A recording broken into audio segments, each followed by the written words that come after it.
great admirer of the impeccable credibility, professionalism, and business savviness of BusinessDay. If you really mean business in Nigeria, start your day with BusinessDay.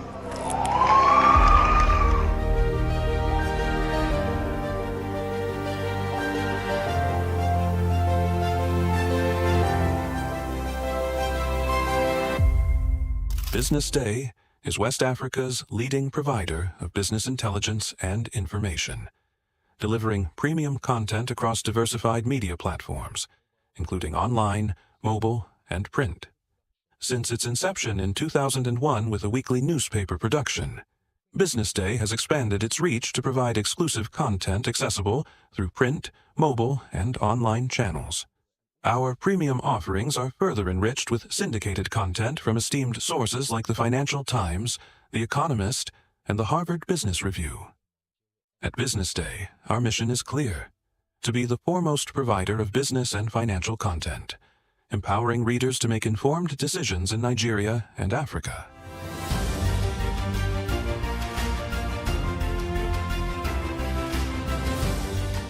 Since our establishment, we have been committed to delivering insightful, relevant, and accurate information about Nigeria's business and finance environment, while contextualizing the impact of global events. We monitor the stock market, analyze the companies driving it, and report on government policies and their economic implications. For being consistent in organizing these CEO forums for almost the last 14 years, I think this was a commendation, and I think something that will encourage them to continue. From decoding market trends to dissecting economic shifts, we offer actionable investment ideas and serve as a compass for decision-makers navigating complexity. Beyond headlines, BusinessDay fosters discussions on critical economic issues through impactful conferences and events. These platforms bring industry leaders together to share narratives that drive innovation and spark meaningful dialogues. Our events galvanize connections, bridging the gap between inspiration and achievement. For businesses seeking visibility, our strong digital presence offers unparalleled opportunities, with millions of followers across social media and a dynamic website attracting visitors from within and outside Nigeria. BusinessDay is the ideal platform to boost visibility for your products and services.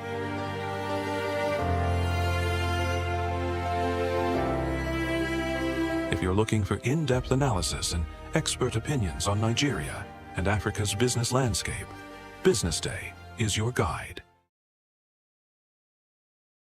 Attention business leaders. Want to make informed decisions?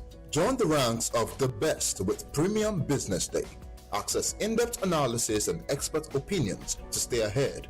Subscribe now at premium.businessday.ng and unlock premium content. Plus, you get 50% off your first subscription.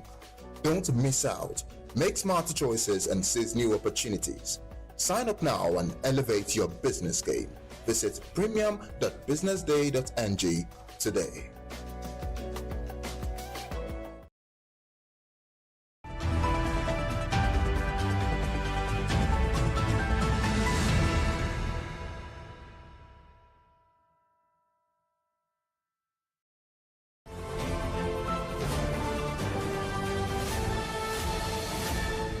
You are watching BusinessDay Television.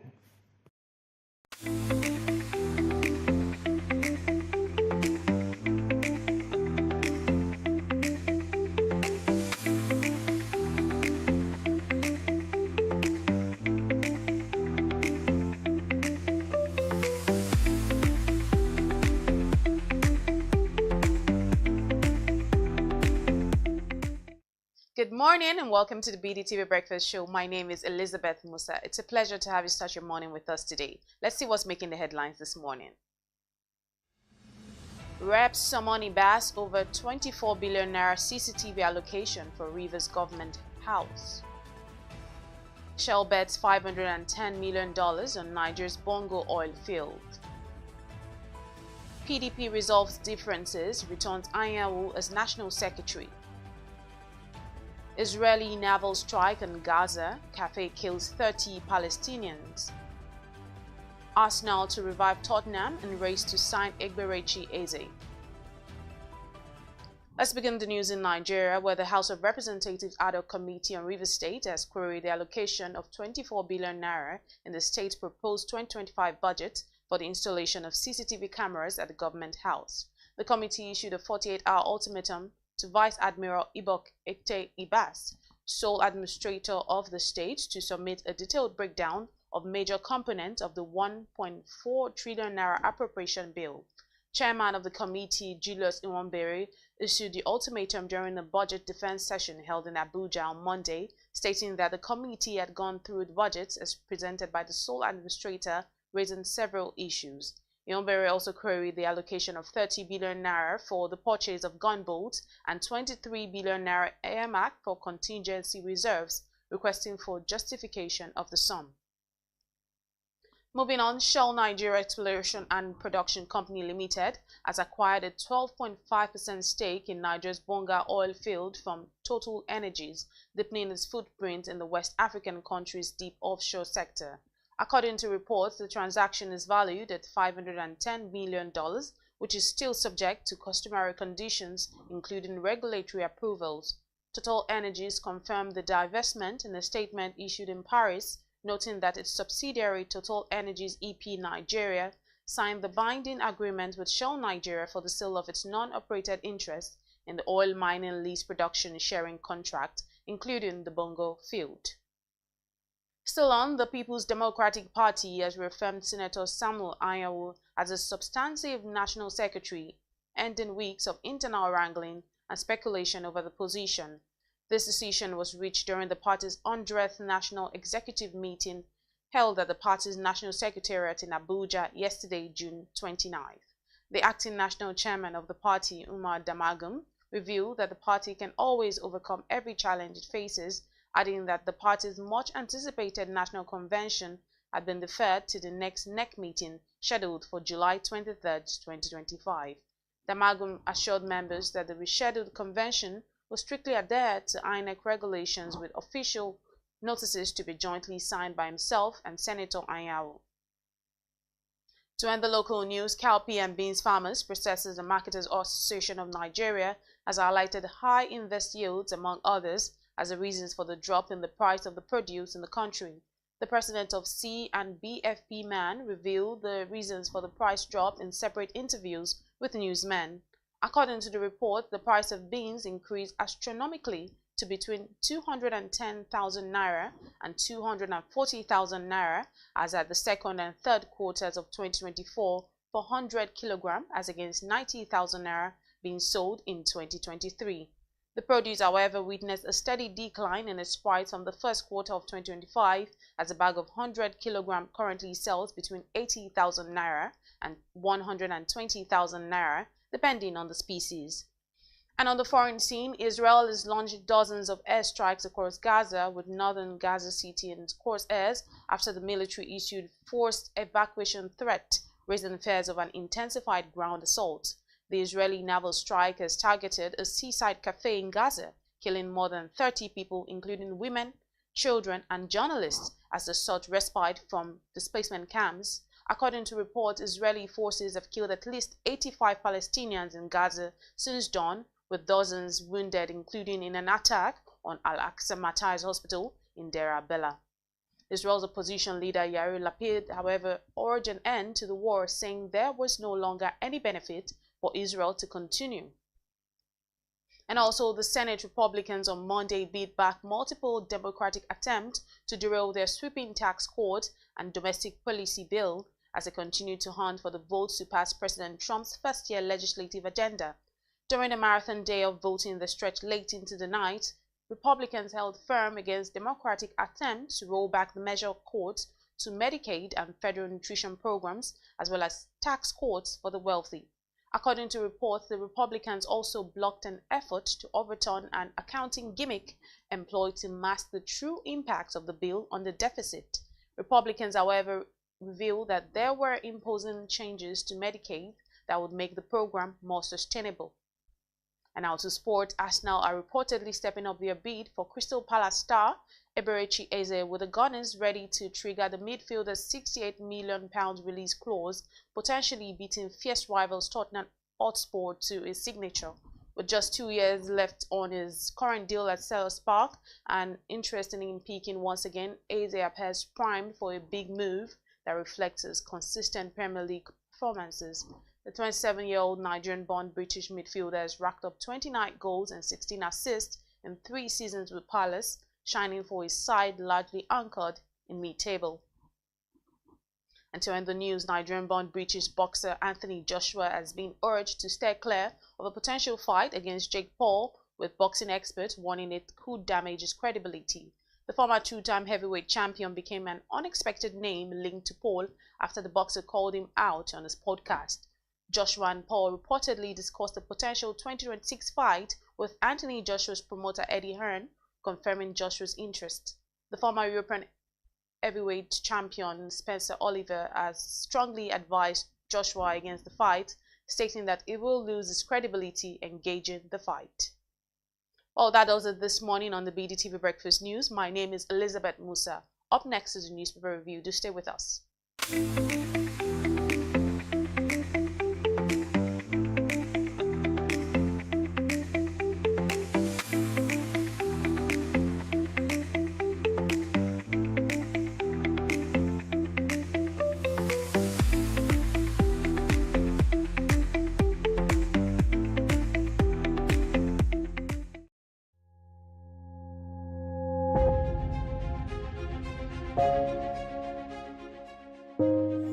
Good morning and welcome to the BDTV Breakfast Show. I am Bethel Ogunjobi. My name is Elizabeth Musa. And this is the social listening segment on the BDTV Breakfast Show. We're talking about the Fly Nigeria Act. Can you give us a background into what this is about?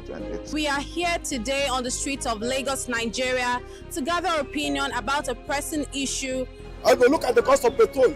We get away from Nigeria with the suffer. The income is not really increasing, but the prices of items are increased. Nothing like service again. No. You only pray for that money to reach you that month. There's a lot of high pressure, a lot of stress. There's a lot of high targets to be met. I was quite strict. In my mind, I said, looking for my hand, my picking go spoil.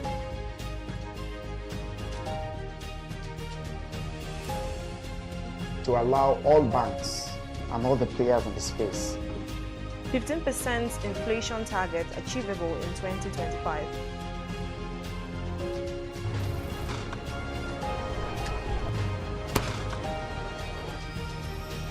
The command and vision philosophy of both the Chief of Defense Staff, the Chief of Army Staff, and indeed all the service chiefs.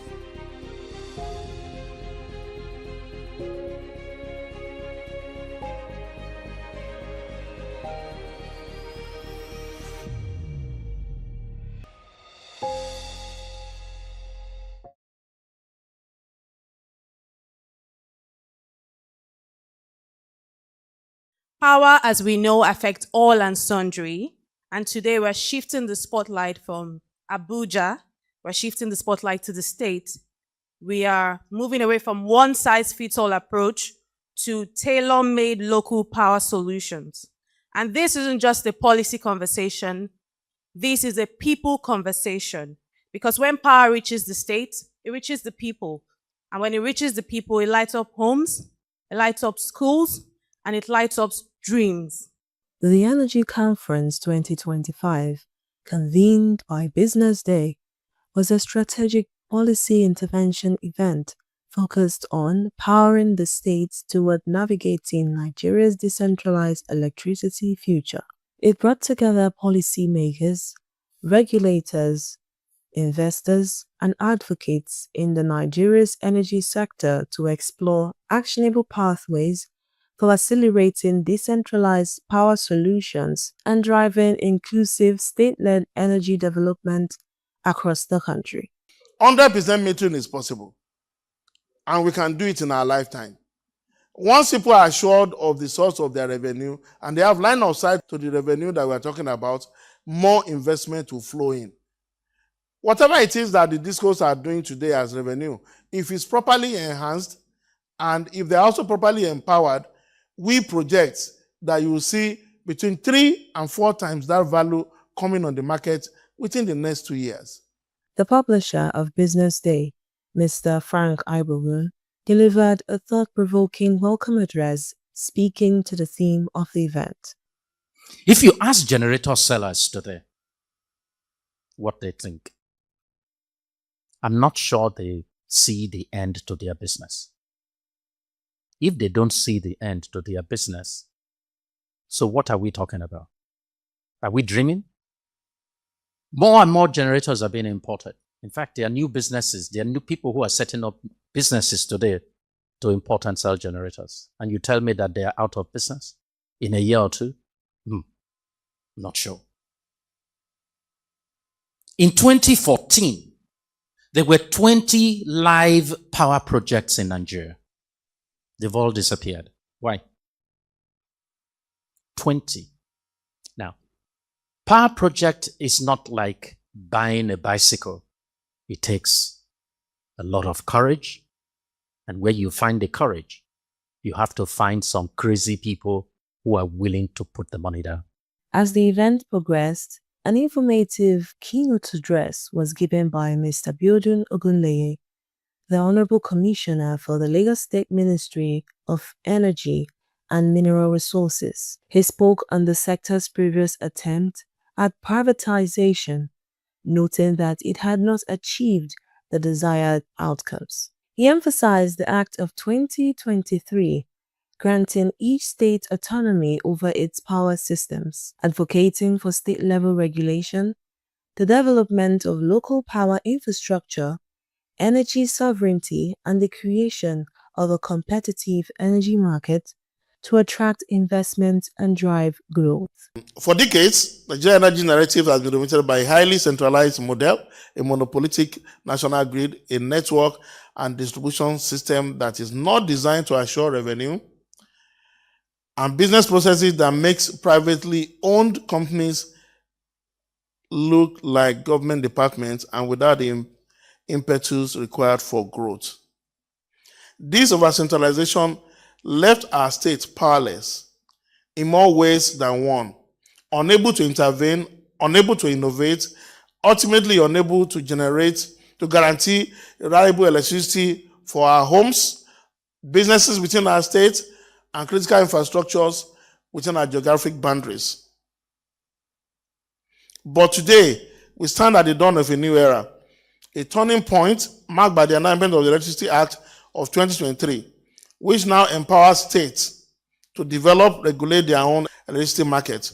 For the first time in Nigeria's history, states are no longer expected to be bystanders.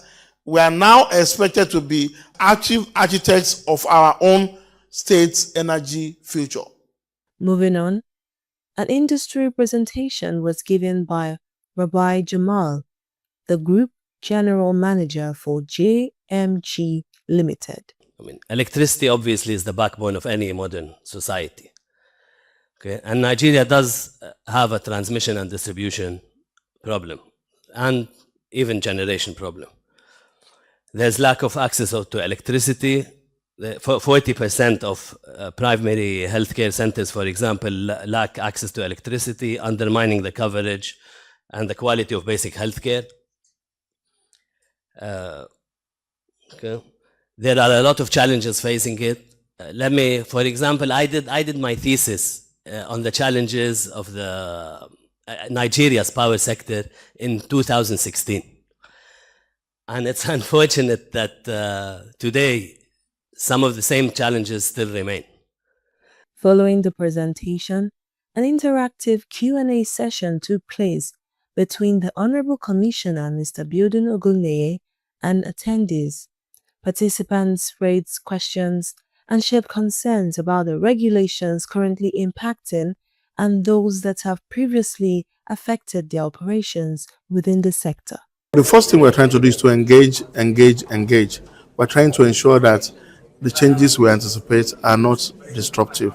And where there are disruptions, those disruptions are handled with care, so that at the end of the day, all parties win at the end of the cycle. But the most important part of this winning is ensuring that the citizens of Lagos have the best deal from their electricity consumption. We look forward to the days when the states will truly take charge of the development in their various geographic area, and we expect that when that day come, the various nucleus of development all over the nation will result into a massive global acceleration in capacity available, energy utilization, energy assets across the nation.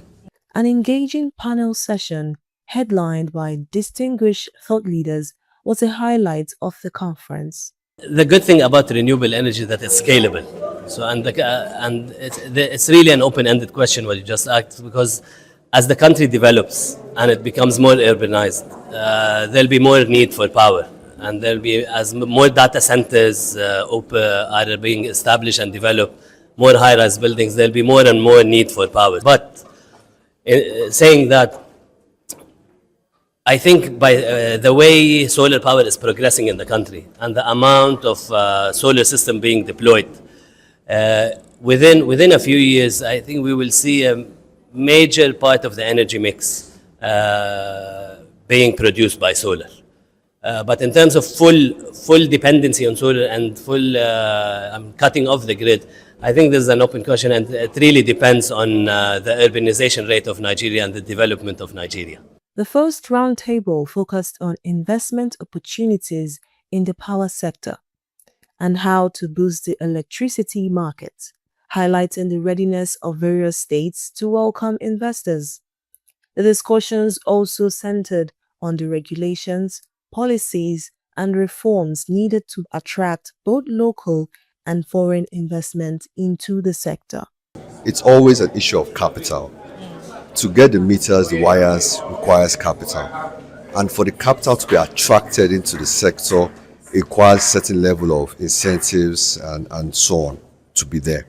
So the first thing to do is to create the right environment, the right incentives, and then you help people that will bring in the capital to buy the meters and invest in the wires to make the system or make the sector more viable. So I think that's the first step. I think that what we've had today is a starting point where the discussions, the commissioner was here, and I think everybody gets it. We're having a second wave of investments. The first wave was the acquisition done in 2030 or privatization. The next wave is the follow-up capital, and that follow-up capital has learned the lessons of the previous decade.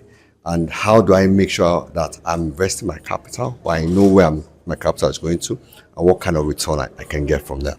While the second panel session addressed state and federal roles, defining clear boundaries in Nigeria's electricity sector. Discussions centered on the Electricity Act and need for harmonization to ensure effective governance and implementation, and how regulatory frameworks are currently being managed within the states. What we need to look at next is how are we driving adoption?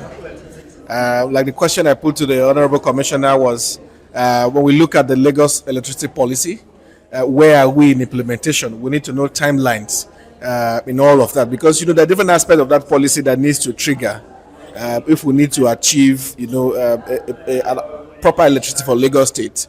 So where are we in the implementation? And also, most importantly, how are we using AI? Because artificial intelligence can help us achieve much more. But where are we on that? How are we leveraging it? He mentioned, we need data first. But I think it's more than that. Because with artificial intelligence, we can do a lot of things like, predicting ahead. There are a lot of intelligence.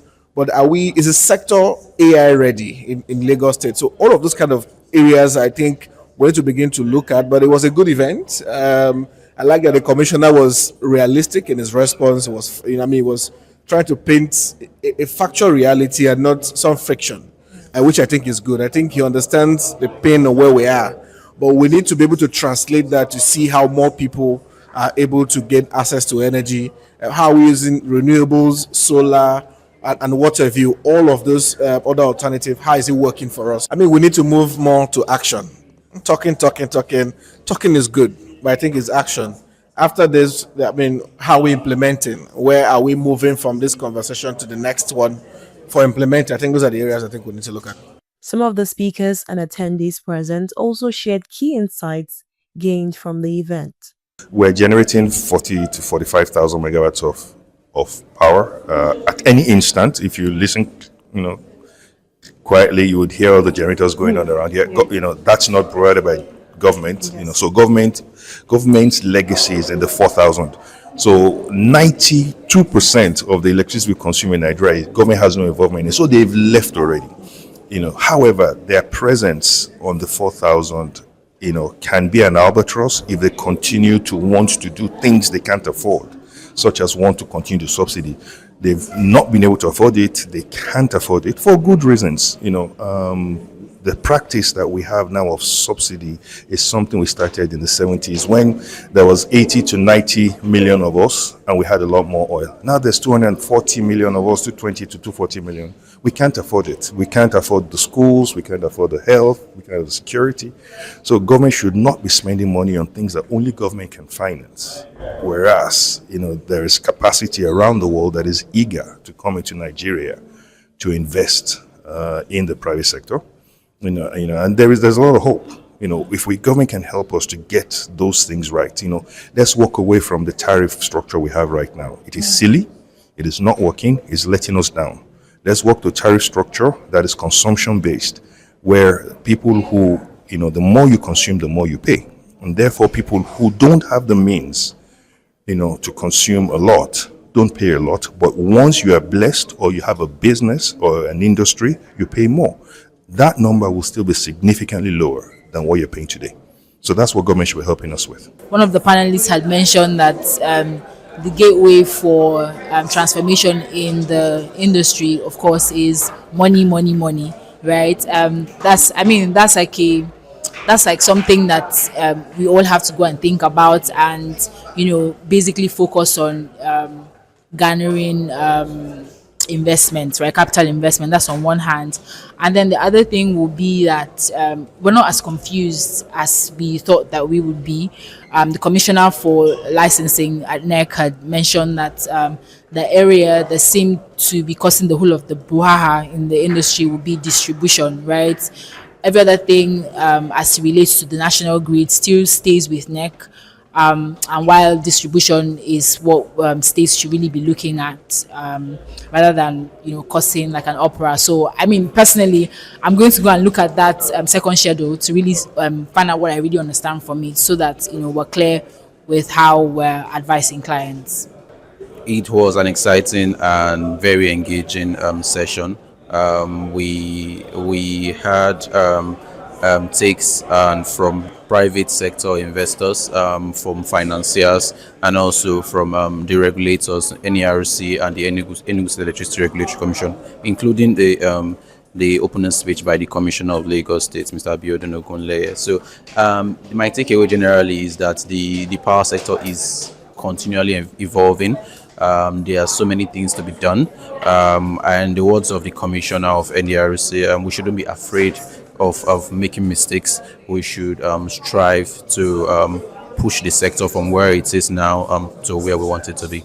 Closing the event, Business Day publisher Mr. Frank Ibogun thanked the speakers, sponsors, panelists, and guests for their participation. He urged support for future conferences and encouraged subscriptions to Business Day Television, their premium services, for exclusive energy sector and business content.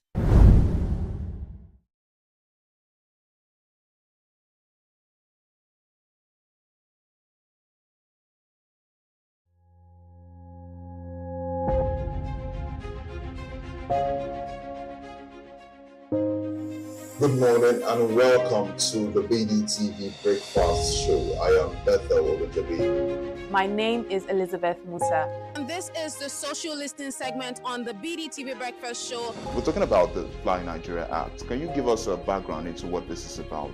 We are here today on the streets of Lagos, Nigeria, to gather opinion about a pressing issue. I go look at the cost of petrol. We get very Nigeria with the suffer. The income is not really increasing, but the prices of items are increased. Nothing like service again, no. You only pray for that money to reach you that month. There's a lot of high pressure, a lot of stress. There's a lot of high targets to be met. I was quite strict. In my mind, I said, looking for my hand, my picking will spoil.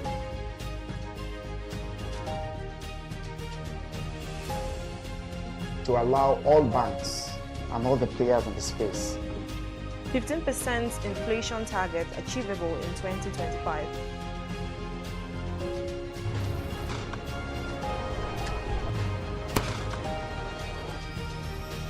The command and vision philosophy of both the Chief of Defense Staff, the Chief of Army Staff, and indeed all the service chiefs.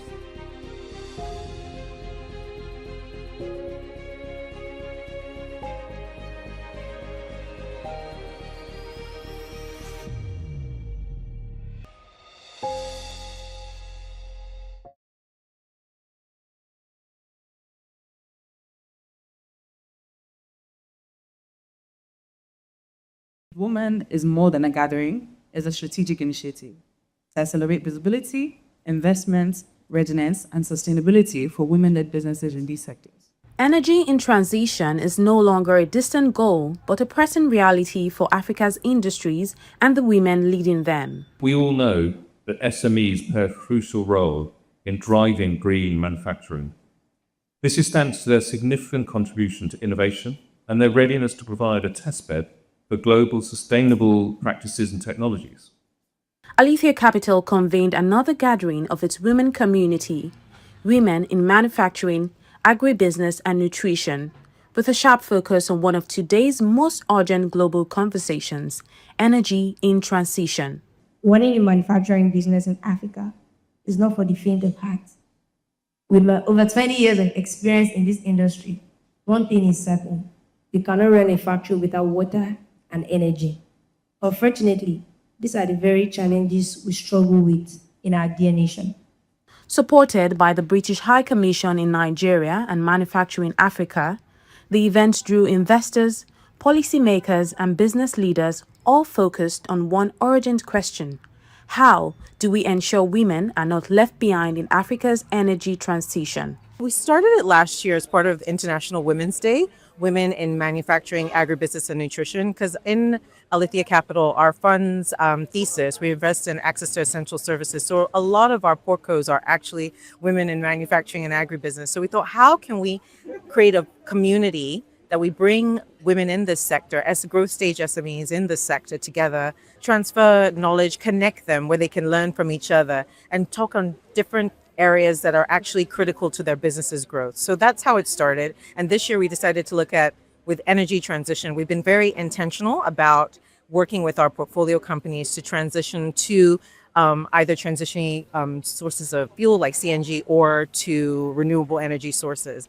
So we thought, how do we work with the FCDO? They're doing a lot of work to bring this information and the solution providers so that we demystify this energy transition. It sounds nice. Oh, everybody's saying energy transition. But how do I actually do it? How do I finance it? Who is financing it? And what is the process? So that's why we did this event. Opening the day, the British Deputy High Commissioner to Nigeria, Johnny Baxter, reaffirmed the UK's commitment to driving sustainable and inclusive growth, especially in sectors where energy remains a limiting factor. What we're doing here is we're working with Alethea Capital. This is we, the British government, working with Alethea Capital to support a platform which is aimed at helping female entrepreneurs.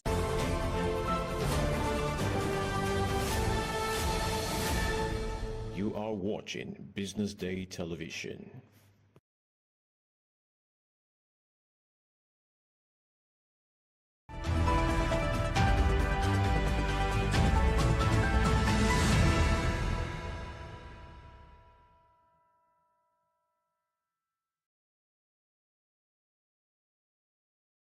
Attention business leaders. Want to make informed decisions? Join the ranks of the best with Premium Business Day.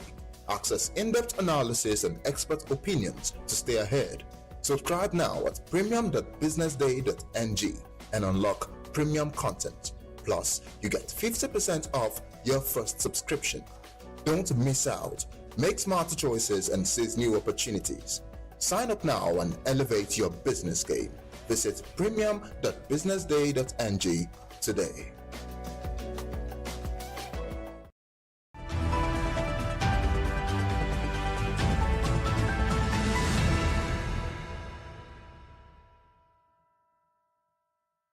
Welcome back. This is still the BDTV Breakfast Show, and we are ready to see what we have on the front pages of the papers this morning. And I've got two amazing gentlemen in the studio today. I've got Mohammed Akonji as well as Mr. Joshua Bassi in the studio with us this morning. Good morning to you. Good morning, Elizabeth. How are you doing? Elizabeth. Fine, thank you. Nice Good morning. How are you this Tuesday? Very well. A very showery morning. I don't know. Showery morning. Mr. Bassi, how are you? I'm good. Thank you very much. And you? It's good to see you again. Thank you. Good to see Good morning, you. Mr. Bassi. Good to see you.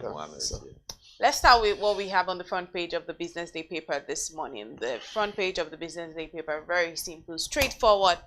AFCFTA opens $1 billion opportunity for truckers and airlines, and this is on the front page of the Business Day paper this morning. Another story here says Nigeria's VAT, that's value added tax, overall tilts power to state and eases households burden. And on page 31 of the Business Day paper this morning, PDP reinstate Ayawu as secretary, target 2027. What's the inner story here, Mr. Akonji? Let's start by talking about Thank you very this much, story and it's a pleasure to be here again. Okay, the lead story, start with that. The Africa Continental Free Trade has actually been seen as a magnum opus for trade in Africa. Just running parallel or building something in the mold of the European Union and the North Atlantic Free Trade area that we've actually been able to see. Now, a lot of experts, industry watchers, economic commentators have actually been able to see a lot of gold mines that we can be able to see from the AFCFTA when we'll actually be able to look at it on a more holistic level. So one of the grounds we're actually able to look at it is from the area of truckers and airlines, because it's like facilitating cross-border trade, intra-African trade.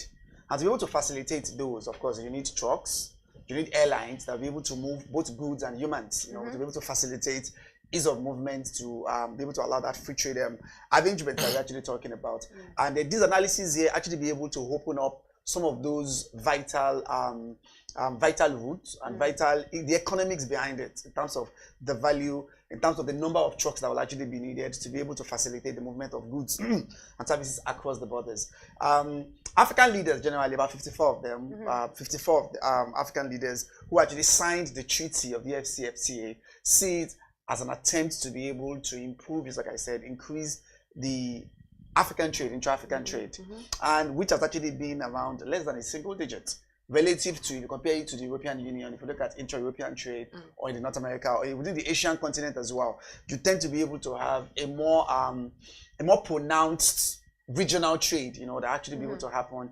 And there is no way you can be able to achieve the Africa of our dream or the Africa first, the Afrocentrism posture without having enough trade facilitation that tend to be able to take place between countries within Africa. So here now, another economic gold mine that is actually open up for logistics, for truckers, for airlines, who would actually, just like I said, facilitate the movement of goods, movement of services, as well as the humans, is actually what this particular story. And it is expected, because by now, effectively is going to be able to roll out effectively in 2026.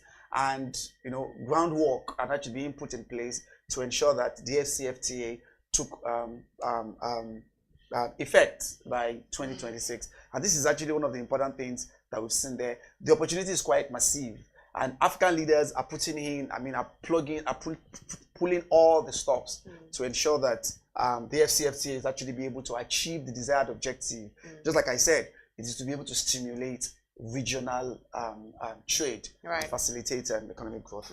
Mr. Bassi, let me move to you on this story on page 31. PDP reinstates Ayawu as secretary, targets 2027. What does this really mean right now for us?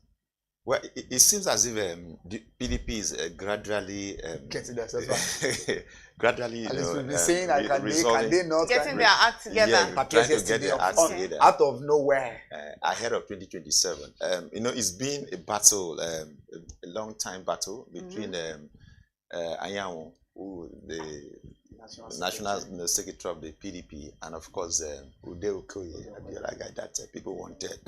There's so to say two factions, even not more than two, but actually there are two notable factions. In the PDP. The one that is there's a faction that is led by Nyesom Wike, the minister of the FCT, former governor of Rivers State, and there's this other one that is now being led by Shea Makinde, the governor of Oyo State. But politics is something that you can't really. Sometimes the more you look, the less you see really, because Wike and Makinde, you recall, had formed G5 in the build-up to the 2023 election. So Makinde was actually one of the G5. Yeah, he was. Yeah, and they were going around everywhere as friends, in that block, doing whatever it is they could do.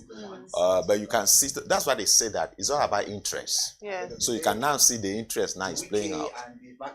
Yeah, that were friends working together. Of course, they undermine the Now PDP. they are now- They're now apart because interests are involved. Don't align. Yeah, so interests don't align this time. So we have those who are loyal to Makinde. We have those who are loyal to Wike. And of course, Anyanwu is the one that Wike supported as the national secretary of the PDP. And the other guy, Makinde, they supported another. But because of there've been this crisis, and the Wike seems to be having upper hand, so to say. But I think that they are now realizing that if they go this way, they might not actually be able to do anything before 2027. So yesterday, when they held their meeting, they agreed. The two factions now have agreed that, okay, fine, let Nwanyanwu continue, be recognized as the national secretary of the PDP, pending their convention, which is coming up in July, just next month. And of course, there were conditions that were given that, look, Anyanwu should withdraw all the cases he has filed in court against the PDP, and even within the PDP, and then he will within the PDP. I heard of so they will have he will stay till they have their convention, and during the convention they will now elect new executives of the party that will then take over from them, and then walk the party through till 2027, when they will be able to contest. I still believe there are people in the PDP who have expressed optimism that before 2027 they will be able to get back together, get back stronger to be able to challenge the ruling APC. But I have my doubts. I have my doubt that will be able to. There's still some voices yesterday that still felt unplacated despite what happened yesterday. Yes. We still hearing some saying no, but okay, in the interest of these, because you can be able to see the BOT. Initially, remember, I think we were talking about it yesterday. Right. There was, because of the imminent crisis or the imminent issues that may happen, the police, there was a report that the complex police secretariat was actually shot in the morning. That the PDPOT actually be able to have the meeting somewhere where at the Yadwa Center. Yes, and then there they announced, okay, let's be able to shoot ourselves, allowing him to be able to continue. But there are still some gumboot voices who still felt like, no, Samuel Anyanwu's tenure is over. He has resigned and things like that. He's supposed not to be there. So just like he said, I think I aligned with him as well. Maybe it is still the piece of the graveyard, and let's see how it's going to be able to hold pending their next meeting. And my doubts, stems from the fact that the FCT minister has clearly told you that he's supporting the president. Yes, he clearly did that. Right. So whatever it is, whatever he can do to making sure that the PDP does not get strong enough to be able to challenge the presidency that he's supporting. I want to believe, and of course, he has a lot of influence in the PDP. It's very obvious. He has a lot of because influence. most of his camps, most of the people in his camps are the ones, the Madamago, the chairman, acting chairman. The secretary that was just confirmed yesterday is also within his camps. And you see, so most of the national executive committee members were those that are actually quite loyal and then aligned to him. So it's likely going to be the case that he's holding that upper hand when it comes to the management of the PDP. Of course, with the backing of the federal government. And that's why maybe they are even saying that perhaps it could be externally. We have to move from this story now. I mean, it's, right. Let's see what we have next on the Business Day paper. Just while we have to move away from the Business Day paper this morning, Nigeria's VAT overall tilts power to state and eases households burden. I'm sure that's a story where you have some more. Of course, the presidency just signed the new tax bill, the 4 tax bills on the 26th. I mean, that was on Thursday last week when the president eventually signed the new tax bill. And then, of course, analysts have actually been trying to be able to examine the implication, the consequence of what is there. So one of the things around it is maybe the new tax bill is actually be able to tilt more powers to the states, as we'll actually be able to examine. States now be able to have, in terms of where the resources come from, and now they can actually be able to control it. That's be able to look at what is there. Yeah. At the same time, for household burdens, they are now VAT that have been exempted on basic items like food, medicine, books, and things like that. So I think the story there was just trying to be able to tell us some of the likely consequence implications, both from the positive side and the negative side. I'm sure the same thing also be able to come from Guardian as well, as to what we can likely be able to benefit from the new tax bill. Of course, the purpose of the government, why the government is actually trying to be able to do the tax overall, to which one of the components there is VAT. So the VAT component of these 4 tax bills was just the VAT component. And the VAT component was actually targeted towards easing the burden on households, towards also be able to give more powers to the state in terms of the control of the VAT. I'm sure Mr. Taiwo Idil have been mentioning about that before now, the doctrine of origin of where the tax is generated and now it is shared have actually been a serious problem.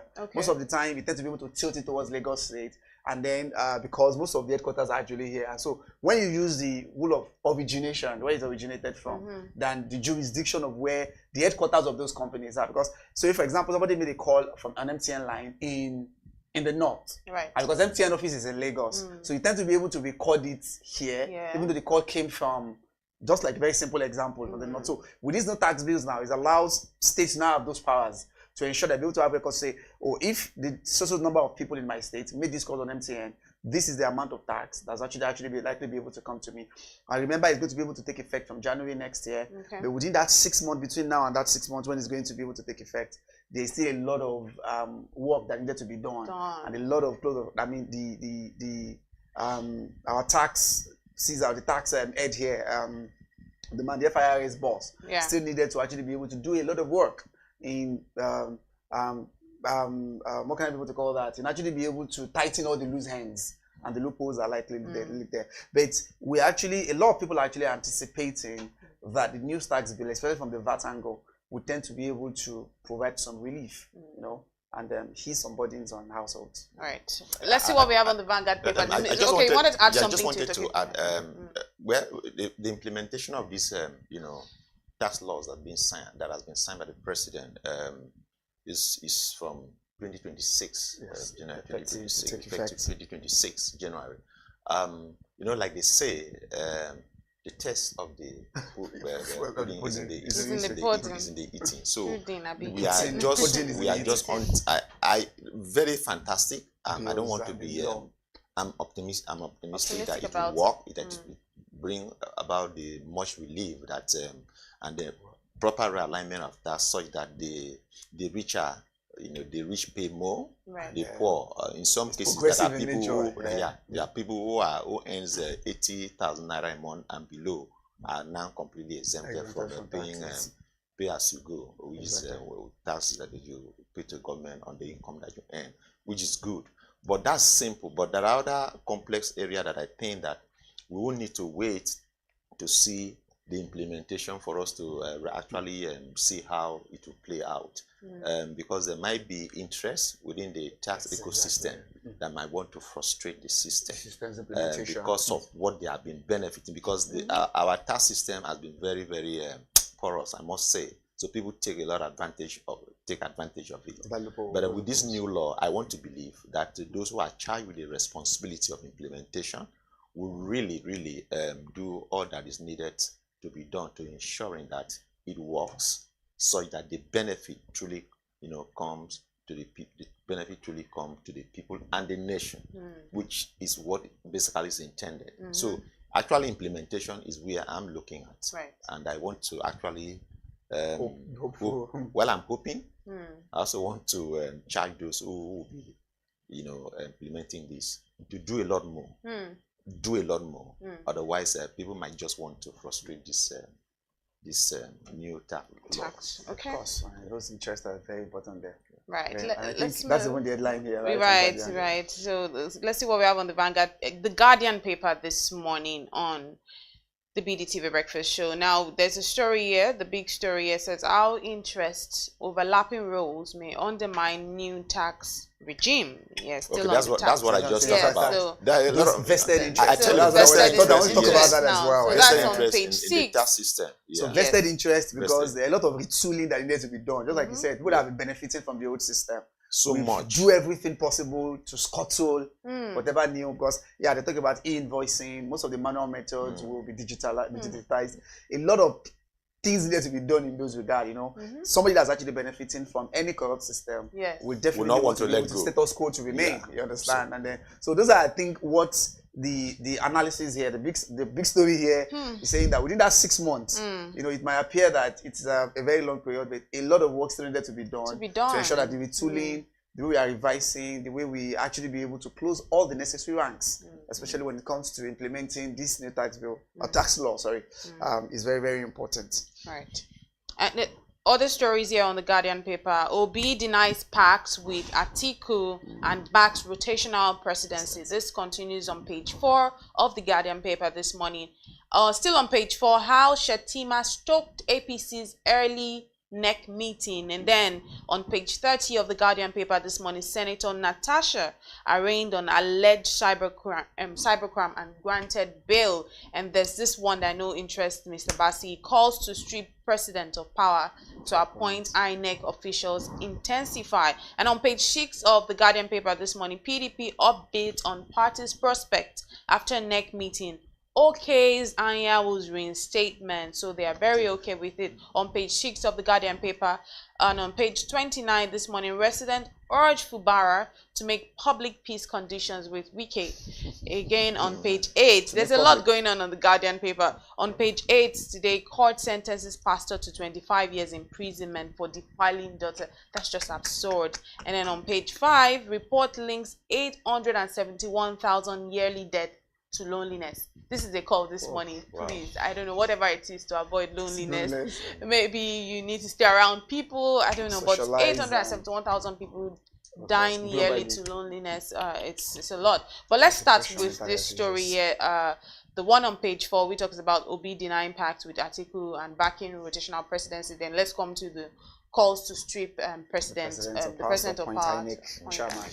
Yes, for me, it is the right thing to do, if you ask me. This is my personal view, and I want to believe there are so many people out there who are also. I'm not surprised that that story is sitting on the front page of the Guardian newspaper.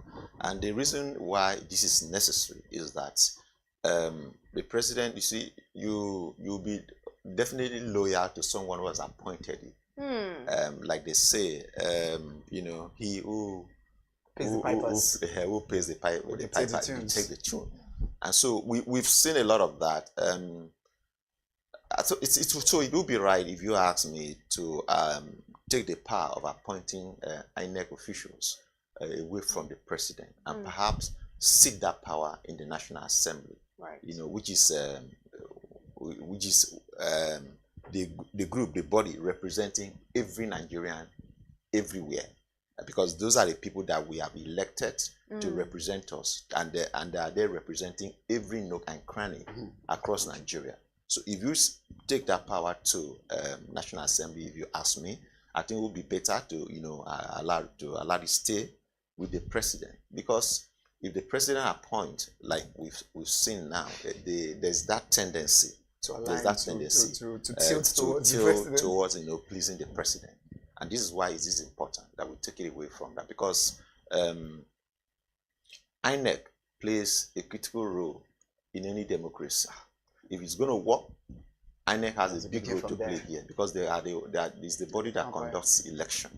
And so if INEC is not unbiased, you understand? So we're going to have that problem. The problem is that I'm talking about is that they will always work towards pleasing the person who has appointed them. But if we take that power away from the president and then vest it in the National Assembly, I think for me it's better than having it in one man. Given that at every point in time, the president who has appointed is the sitting president can always influence the person that he has appointed. Absolutely. Under Buhari, you recall, there were a lot of protests when he nominated when he nominated commissioners. And we discovered that some of these commissioners are partisans. Are members are partisans. And even some, they were, in fact, a particular one that, I remember Loretta Onoche was said to be a member of the APC. You understand? So that's why it's important that the president shouldn't be the one to appoint those who should officiate the election, because the tendency will always be there, except I don't know. It's a very to be done. A very dicey situation. Because I tried to be able to get it from.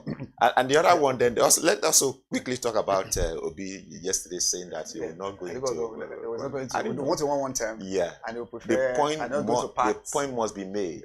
Obi, in my view, cannot win presidency if he doesn't go into coalition with other groups who are also interested. I don't see him winning. It's not possible. But I think perhaps he said that they are in talks. Yeah, talk is still ongoing. Anyway. The coalition, they are in talks. If eventually he's the one that will fly the flag of the coalition, I think it is in that sense that he's saying that he will do one term with the understanding that, of course, power rotates between the north and the south. It's not written, but that's the understanding. Right. Bola Ahmed Tinubu is already doing his first 4 years for the south, and so it would be unreasonable, except you want to create a crisis, if by 2027, assuming Obi comes in and is able to win, they will not allow him to stay for 8 years, because the South, somebody from the South has done 4 years already, which will terminate by 2027. So if another Southerner comes, that Southerner should be ready to go by 2031. And the power then will now return to the north. And so that's how it's been. And so it is in that sense I want to believe that Obi is saying that he will do one term. But in fact, I still took that with the tongue in cheek anyway. But let me just quickly react to the first one, that the INEC appointment, chairman and commissioner of INEC that's to be appointed. And I think IPAC yesterday, Interparty Advisory Council, was actually those that actually be able to make a call. So yesterday they announced what they referred to as comprehensive credibility threshold for 2027 election. That was actually announced, where you have civil society organizations, lawmakers coming together to ensure that certain threshold, to ensure that 2027 election is free, is fair, is inclusive, and is technologically secure as well, credible. Yeah. So one of the conditions there, and just like one of the chairman of the IPAC now mentioned, was the fact that it would be an aberration to ensure that the referee of an election or the referee of a game, exactly, to be able to appoint, the referee or the person that will be able to decide the election of decide the fate of an election is actually being appointed by a person that will actually be contesting that particular election. So definitely it's going to be an aberration for that to happen. And so there are serious calls. So the argument of actually be the point is that up until now, that has been the case. Of course, the trend. So that's just calling that they should be to ensure that how can we be able to, how can we divorce that appointment, that power, of the chairman, the commissioners, and a lot of from other the president. manpowers that will actually be there, from the presidency, and even to as well as to sanitize judiciary. And I think it's a serious call right now. But how should that actually be? Should we be able to appoint? Should it be an election to be able to elect INEC chairman? Or should it be another appointment as well? Where should that be vested? National Assembly? Should it go back to the judiciary? Those are actually where the calls are now coming in as to what we should now do. So yesterday, when they had that credibility threshold, there was that serious call. In fact, senators were there as to, okay, where should we be able to allude this to? And where should we be able to give it out to? And then finally, about the OPB story, and I think the only part I still was able to believe is, Atiku has mentioned that he doesn't mind to be able to be a one-term president. And OTP as they call it, one-time presidency. But I felt like, because it was actually on Twitter, it was on X, on X space, where most of the obedient supporters locally and internationally were there, and they were asking questions. And that's where he actually be able to respond some of the questions about, okay, yes, he doesn't mind to be able to do one term. is still denying any pact so far. The discussions are still ongoing. But I'm sure 2027, the way politicians are really taking it right now, is more or less like something that's going to be able to happen tomorrow. Let's just quickly add in terms of Atiku saying that he wouldn't mind doing one term. I don't think one term for 6 years. One term of 6 years. Now, that's his own suggestion as well. One term for 6 years. One term of 6 years. That is, except there's some amendment to the Constitution. He was proposing that. 4 years. So he was saying maybe for now, if you can be able to talk about just have to allow for rotation. Let there be one term of 6 years, and they can be rotated between. No, that was the proposition. I strongly doubt that the current National Assembly would want to allow that. Jonathan attempted it, but it was not. It was turned down. But I don't think that the current National Assembly will want to do that. So at this point in time, any country that is running that 6 years? No, there are 5 years and 6 years. 5 years, 6 years. So like which country? So I know Bolivia does 5 years. Okay. UK as well is about 5 years. Okay. You understand now? I think we do 5 years. But no 6. There will be 6. That's 6. That's 7. Yeah. I mean, it depends on them. Because we borrowed us from the United States, and it is 4 years there. That's why we actually able to adopt. So if by tomorrow the constitution is changed, we can change it. So ensure it's going to be one term, maybe of 6 years. You know, according to Atiku, that was what he proposed, but that has not really been able to take effect yet. All right, but because we have to go now, but I want us to quickly react to this story on Shettima stoking APC's early meeting. What really did he do? No, there are calls as to maybe the president will likely drop him ahead of 2027 election. Will he be a running mate? Will he not be? Because there were grounds, there were actually caucus meetings, there were occasions where different caucus within the APC have declared their support for the president. And you see some of the notable APC stalwarts saying that Tinubu will go in 2027 without mentioning Shettima's name. And that, in fact, there was one of the grounds where it nearly leads to a confrontation where people are actually fighting themselves.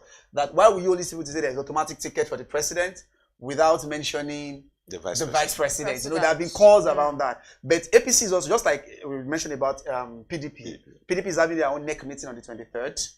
Which would now be able to allow them to go to their convention. So APC yesterday announced that there will be a National Executive Council on the 26th of July. And those will actually be able to pave way for the convention where, you know, new executive will come on board. It's from the convention that they will not be able to automatically declare that Tinubu will be given an automatic ticket to be able to run for 2027. So the next meeting is coming out in July. Now, before the convention, so there will be this executive council meeting, where so it is the executive council or executive arm of the party to sit down, agree on modalities for 2027. That's okay. How much are we going to sell the form? When should the primary election hold? Those are the things that they need to discuss ahead of the convention. So, and then remember that the chairman has also stood down on Friday. We have an acting chairman now for APC as well, even though he cited health reasons. People have alluded a lot of reasons for the stepping down. This is because of Kwakwanso want to join. Because the other reply that okay, Kwakwanso will be the running mate in 2027. There's a story on Daily Trust this morning that maybe the president is considering, you know, using Kwakwanso. All these are in the realms of, you know, rumors swirling around, permutations and rumors still swirling around. But because of this NEC meeting, initially it was supposed to be for August. I think was eventually announced for 26th of July, where most of all these will be put to bed. Whether they will now announce that it is still the joint ticket of Tinubu, Shettima joint ticket, or maybe it will actually be dispensed with. We'll wait to see. Right. Finally, let's talk about the report. There is linking 871,000 yearly deaths to loneliness. Mr. Bassi, how do we avoid this loneliness? How do we? Because it's actually a serious issue. Mental, they are connected together. Anxiety, mental health, loneliness, depression.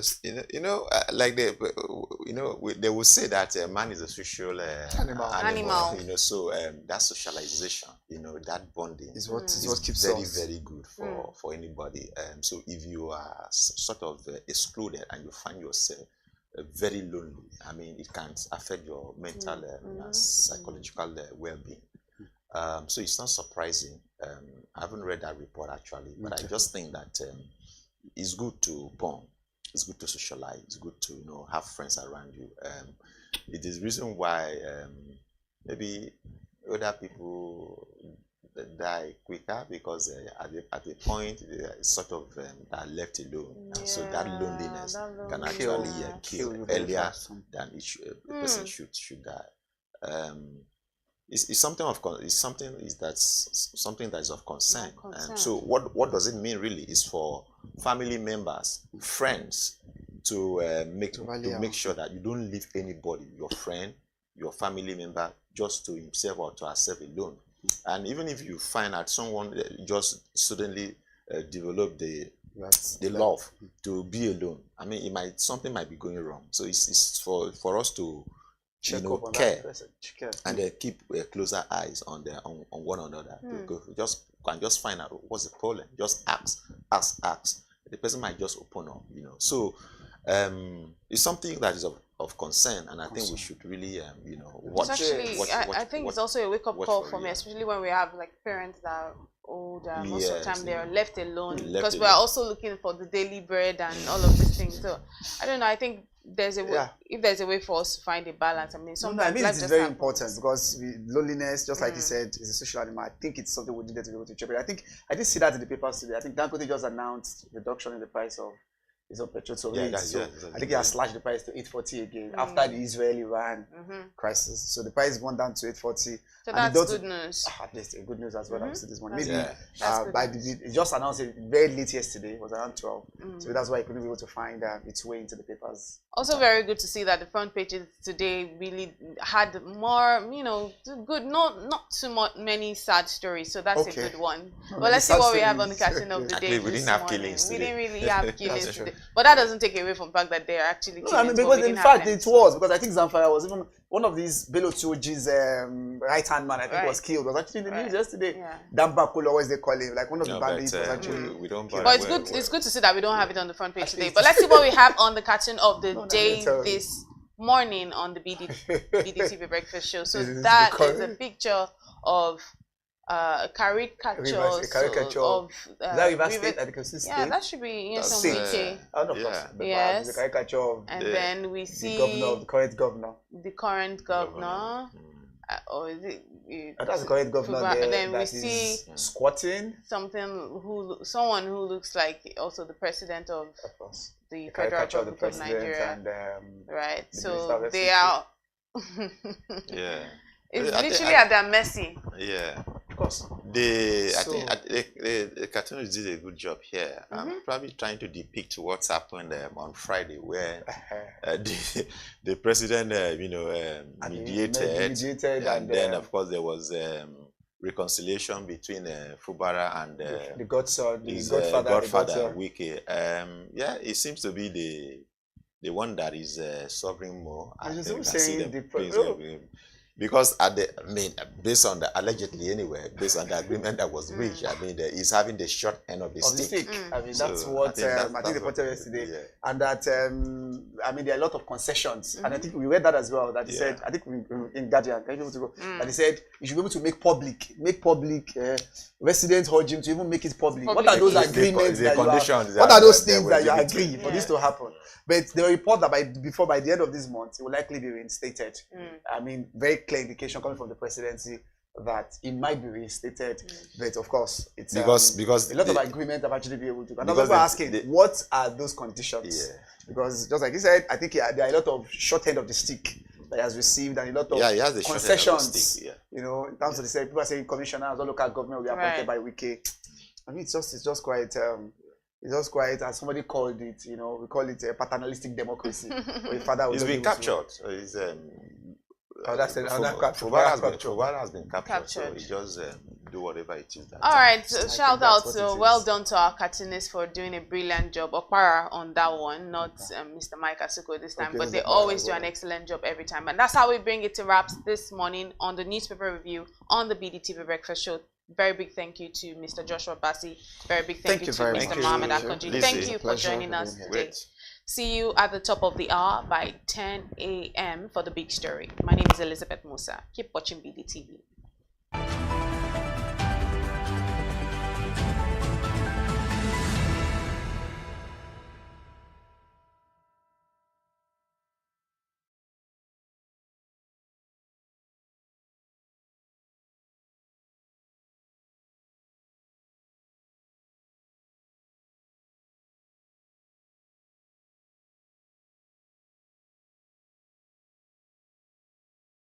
Power, as we know, leaders affects all want to and make sundry. informed decisions? And today we're Join the shifting the ranks of the spotlight best from with Premium Business Day. Abuja. We're shifting the Access spotlight to the in-depth states. analysis and We are moving away from one-size-fits-all approach to tailor-made local power solutions.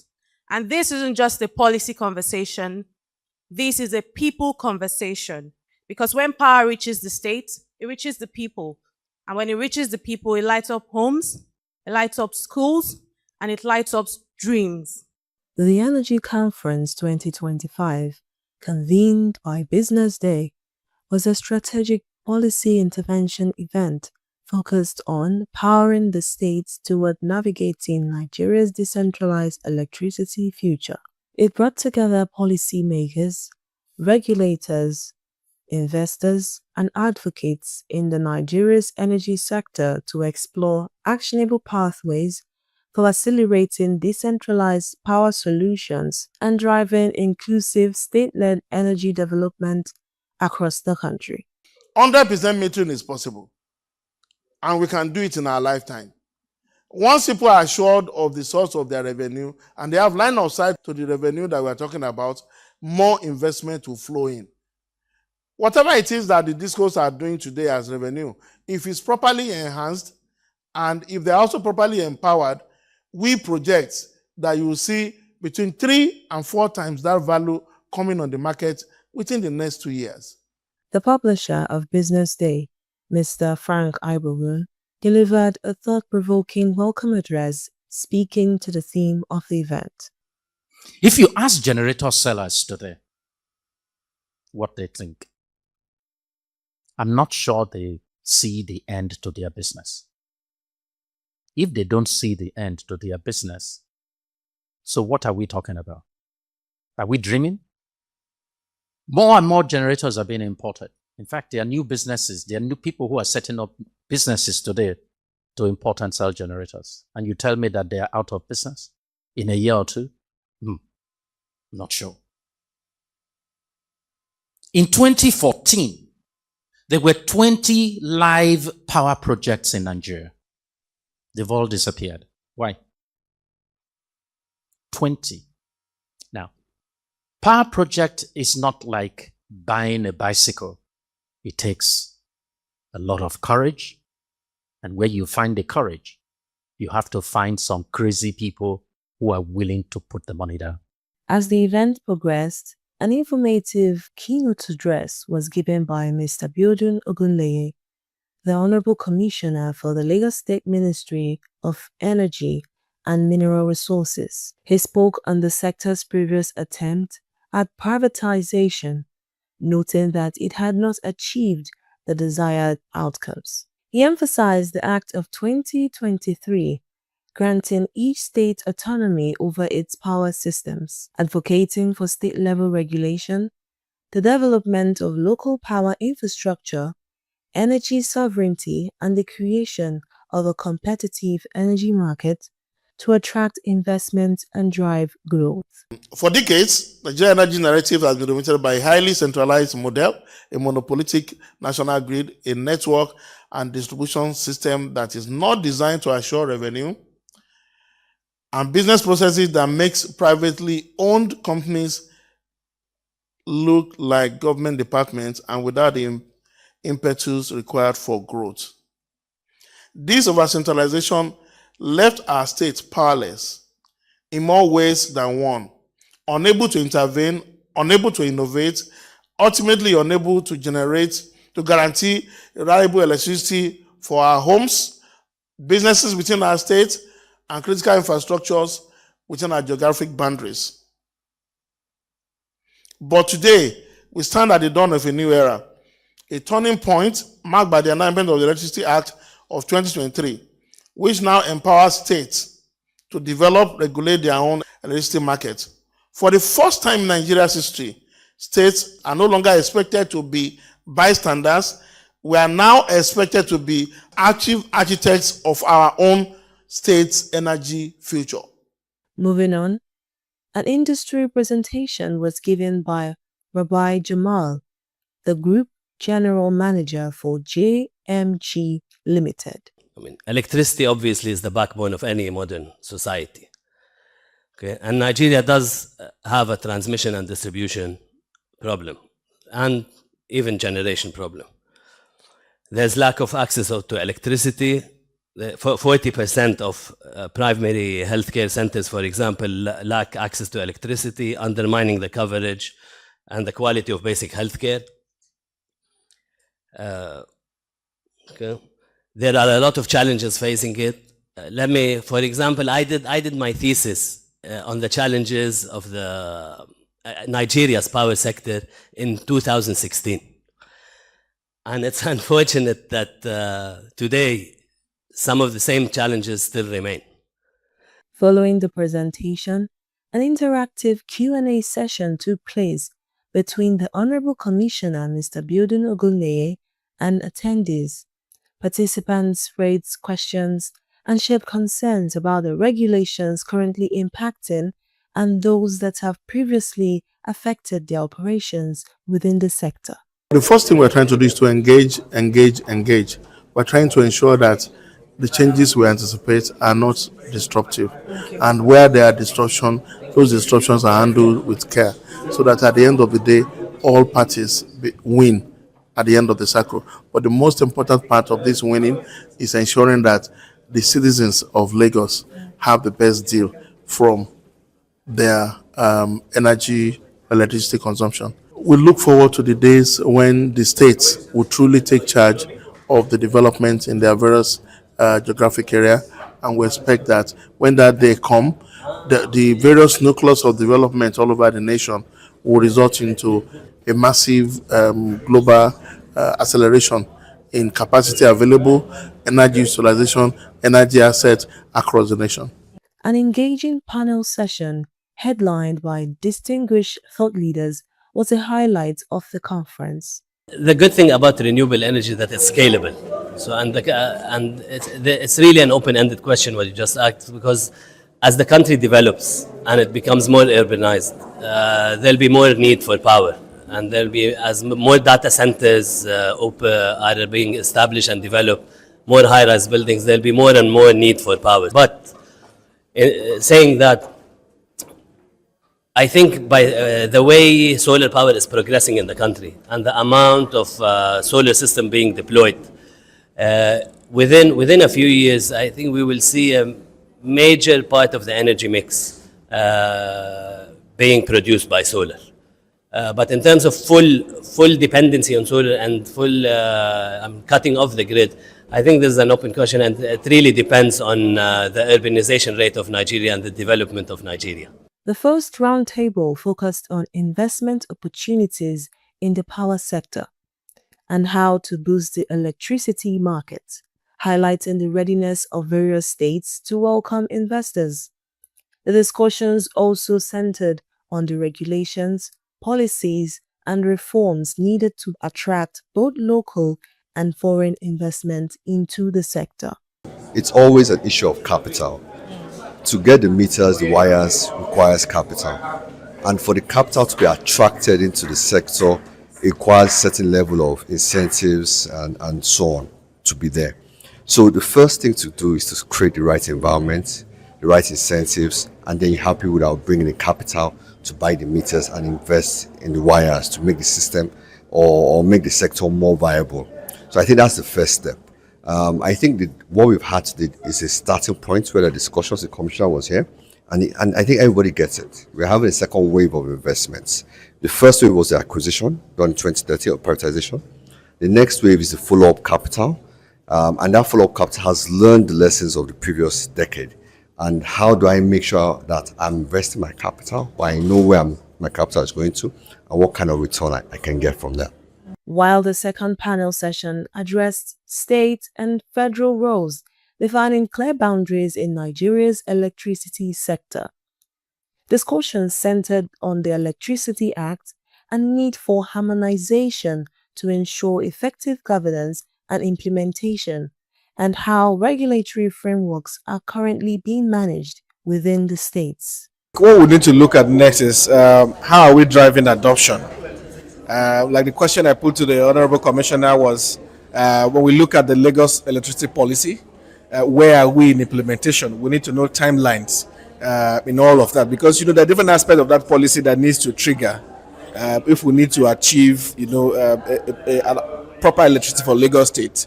So where are we in the implementation, and also most importantly, how are we using AI? Because artificial intelligence can help us achieve much more.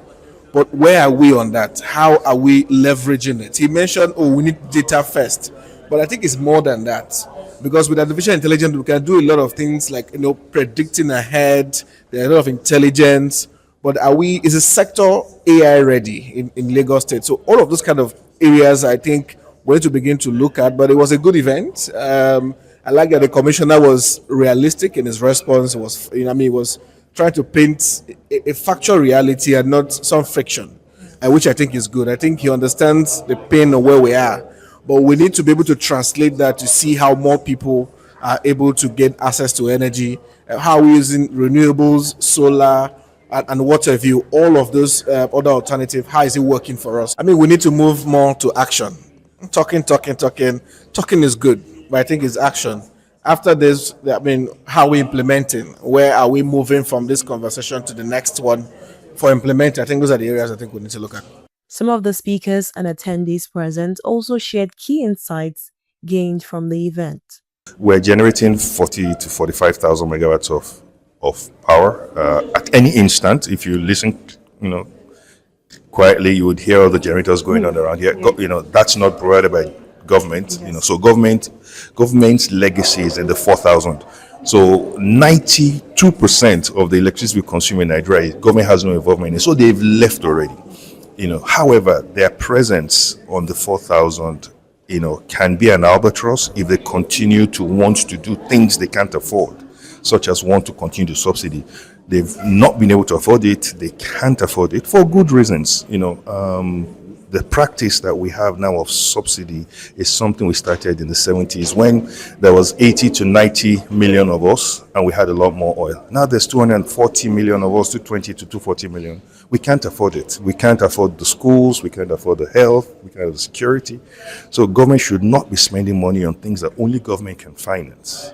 Whereas, there is capacity around the world that is eager to come into Nigeria to invest in the private sector. And there's a lot of hope. If government can help us to get those things right, let's walk away from the tariff structure we have right now. It is silly. It is not working. It's letting us down. Let's work to a tariff structure that is consumption based, where people who, the more you consume, the more you pay.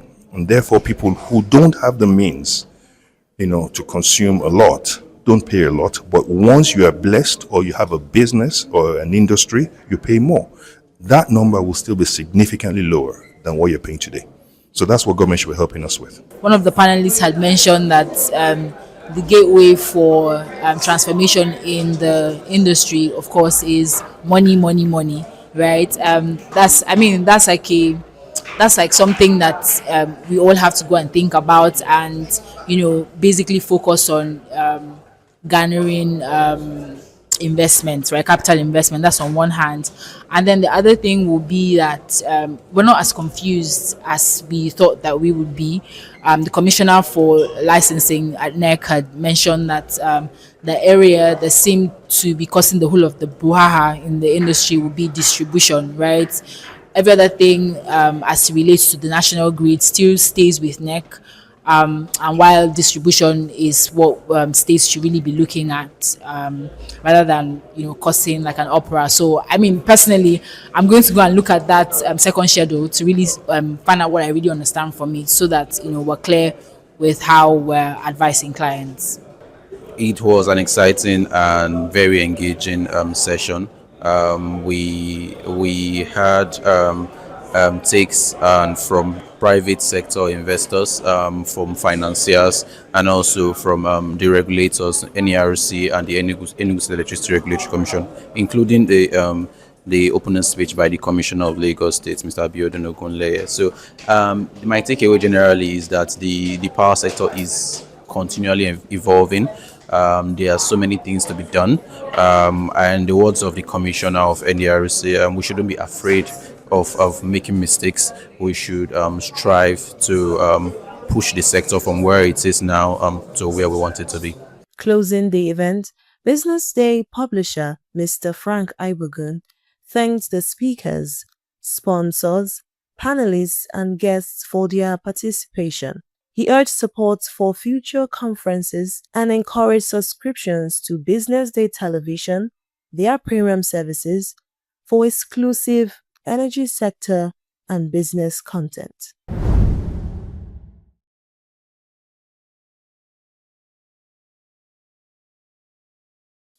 The Pan Atlantic University brought together industry experts, creators, students, and changemakers in the music industry at the Lagos Business School for the second edition of its SMC Music Business Conference, themed Leveraging AI for Growth, Opportunity, and Sustainability in the Music Industry on the 30th of May 2025. The conference commenced with a welcome address from the Pan Atlantic University School of Media and Communications Dean, Dr. Ikechukwu Ubiaya, where he pointed out the possibilities of AI and how we can capitalize on it to inspire growth in the music industry. Welcome, and I do hope you have a fantastic day in the music conference of this year. Thank you. He also used this opportunity to launch the book, a compilation of papers written on the last Music Business Conference. The event proceeded with a keynote speech from Mr. Munyiratsi Chaneta, Managing Director Africa, Empire Publishing, which addressed the impact of AI in the evolution of music rights management. AI is not here to kill music.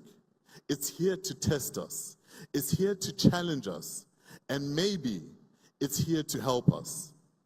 Today, we'll explore what AI really is, why music has always feared innovation, and what's broken in our industry, especially in Africa, and how AI might just be the tool that can help fix it. The conference featured informative panel sessions with a plethora of reputable speakers and a master class which was able to expatiate on the ethics of AI in music. Or if I want to mix and master and check my parameters, I could also use like certain metering. There are AI metering devices as well, where you can check your loudness, your peaking and all that. So like I can essentially start my workflow and end my workflow without doing anything myself. How do I analyze all the data to know where the audiences are, where the people that will sell the tickets are? Smart advertising. How do I know where to spend my advertising money? If you don't do it, you just wouldn't be as efficient as everybody else. You wouldn't make as much revenue per naira spent, and you would just get weeded out. And you would see that evolution in the last 10, 20, 30, 40 years in the music business, where there might have been companies that were at the top, and then other companies took over, record labels that were at the top, other record labels took over, and it's not just a local thing. So I think make it available, like you said, teach people, do all these awareness things. Like this panel, for example, will probably bring AI. Everybody might have heard of it, but they might have not thought about it in a different way. The conference provided a platform for knowledge exchange and forward-thinking conversations which covered accepting AI as a tool that had come to erase excuses instead of a threat to the music business.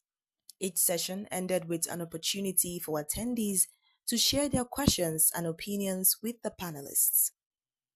Some of the attendees and panelists also shared their submissions and takeaways from the event.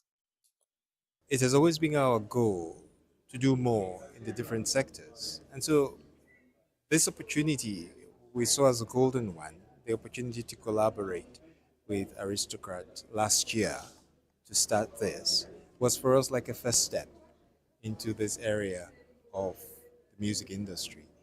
And of course, it goes without saying that today it's an industry that's making tremendous impact in the world as a whole, having such an influence. But you look at the other side of it and you see that so much more needs to be done in terms of improving education for this sector, in terms of improving the structures for this sector, and taking time out to study it, taking time out to show the young people who are trying to go into this space what it's all about. We think it's a great contribution towards building a stronger industry. This really is why we decided to do this. AI can only make improvements to the lives of our creatives. AI is data, it is analysis, it is efficiency.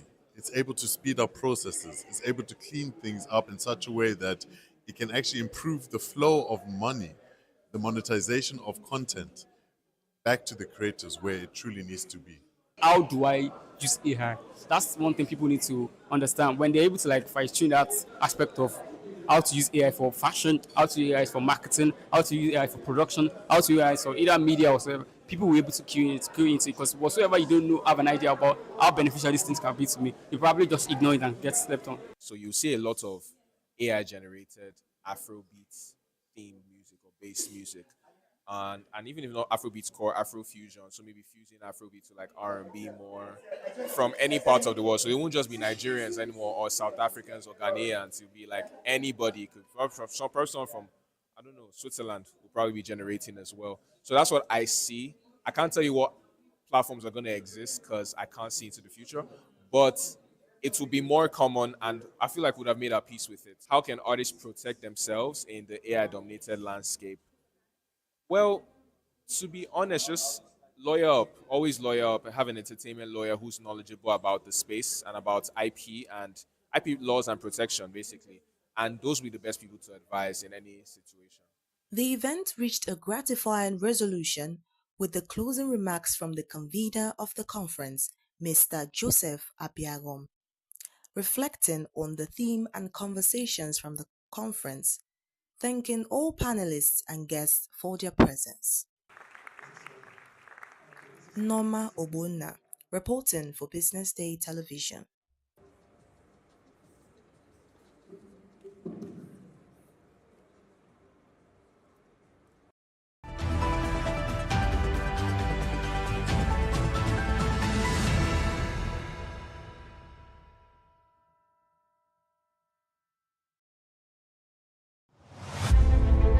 Nigeria is at its turning point, from reform to recovery.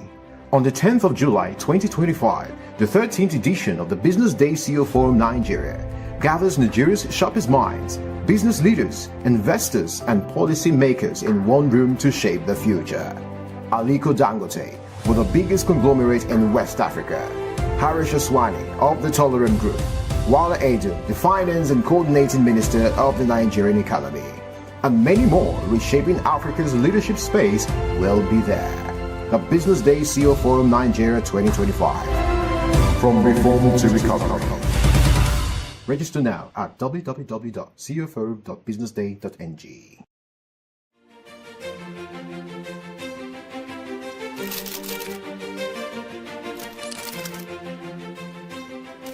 I am, of course, a great admirer of the impeccable credibility, professionalism, and business savviness of Business Day. If you really mean business in Nigeria, start your day with Business Day.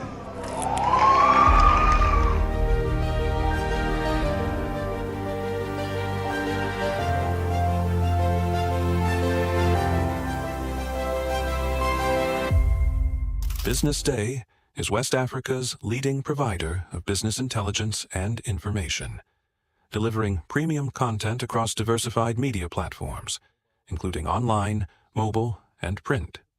Since its inception in 2001 with a weekly newspaper production, Business Day has expanded its reach to provide exclusive content accessible through print, mobile, and online channels. Our premium offerings are further enriched with syndicated content from esteemed sources like the Financial Times, The Economist, and the Harvard Business Review. At Business Day, our mission is clear: to be the foremost provider of business and financial content, empowering readers to make informed decisions in Nigeria and Africa.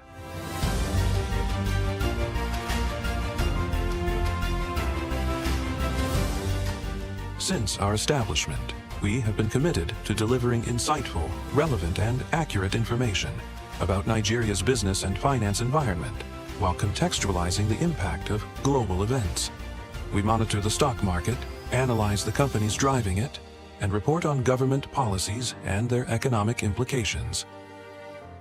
For being consistent in organizing these CEO forums for almost the last 14 years, I think this is worth commendation, and I think something that will encourage them to continue.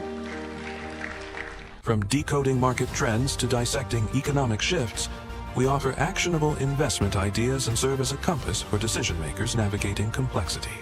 Beyond headlines, Business Day fosters discussions on critical economic issues through impactful conferences and events. These platforms bring industry leaders together to share narratives that drive innovation and spark meaningful dialogues. Our events galvanize connections, bridging the gap between inspiration and achievement. For businesses seeking visibility, our strong digital presence offers unparalleled opportunities. With millions of followers across social media and a dynamic website attracting visitors from within and outside Nigeria, Business Day is the ideal platform to boost visibility for your products and services.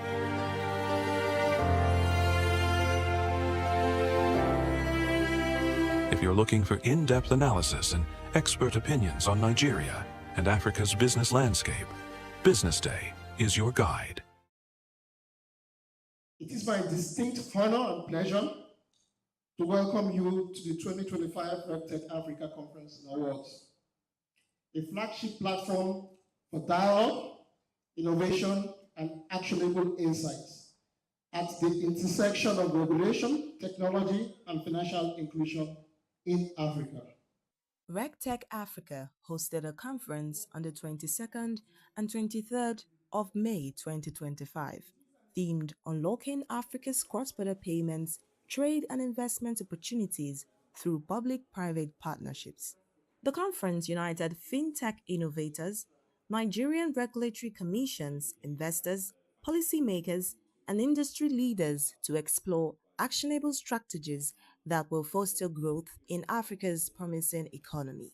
The first day kicked off with the CEO of RegTech Africa, Mr. Cyril Okorigwe, setting the tone of the event with his welcome remark, explaining the agenda of the occasion and emphasizing on the theme of the conference. This conference is a bold step forward, designed to move us from barriers to bridges, from policy to practice, and from innovation islands to connected ecosystems.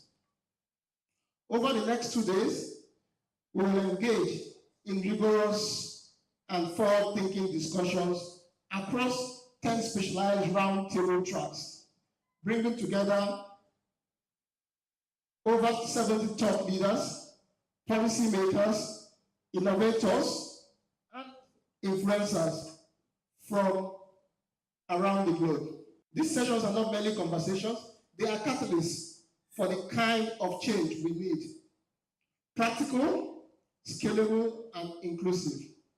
As the event proceeded, the keynote address was given by Mr. Mohammed Sani Abdullahi, Deputy Governor, Economic Policy Directorate, CBN, represented by Mr. Okpanachi Usman Moses, Director, Statistic Department of CBN, who made emphasis on how crucial a paradigm shift is needed in creating a seamless payment, investment, and trade system in Africa. Mobile money has demonstrated a transformative impact on the African economy with substantial growth in transactions, facilitating intra-African trade, notably for SMEs, and generating significant economic returns. The occasion featured keynote presentations from Mr. Richie Emma, representing the private sector's perspective, as well as Mr. Abdul Rashid Bawa for the public sector. So we see that 54 organizations, right, reported experiencing data breach, right, caused by third parties. And 76% of compliance managers still rely on manually scanning regulatory websites, searching for information, searching for updates. Regulation as a whole, compliance as a whole is very complex because it keeps evolving, it keeps changing. Every single jurisdiction has its own requirements, data protection law, data storage, and all of that. KYC processes. We have to be in line. We have to communicate. The public sector, the private sector must communicate. The battle is won. The winner is also won. And either we will like it or not, I personally want to win. That's why we are offering a solution that can help the private sector to win, as well as the public sector. Africa's financial evolution cannot be driven by one sector alone. It must be a collaborative effort that breaks down silos between innovators and regulators, and between governments and entrepreneurs. And to unlock this full potential of digital finance and regional trade, three things must be done. Regulators must become agile architects of inclusive, risk-based frameworks. Innovators must embed compliance and transparency from the outset, not as an afterthought. And governments must invest in national and regional RegTech infrastructure, thereby creating a financial ecosystem where every penny is traceable and every transaction is accountable. I know that people will say that it's a tall order, but I believe with technology, we can do wonders. It is only through this synergy that we can bridge the gap between vision and vigilance, and between opportunity and oversight.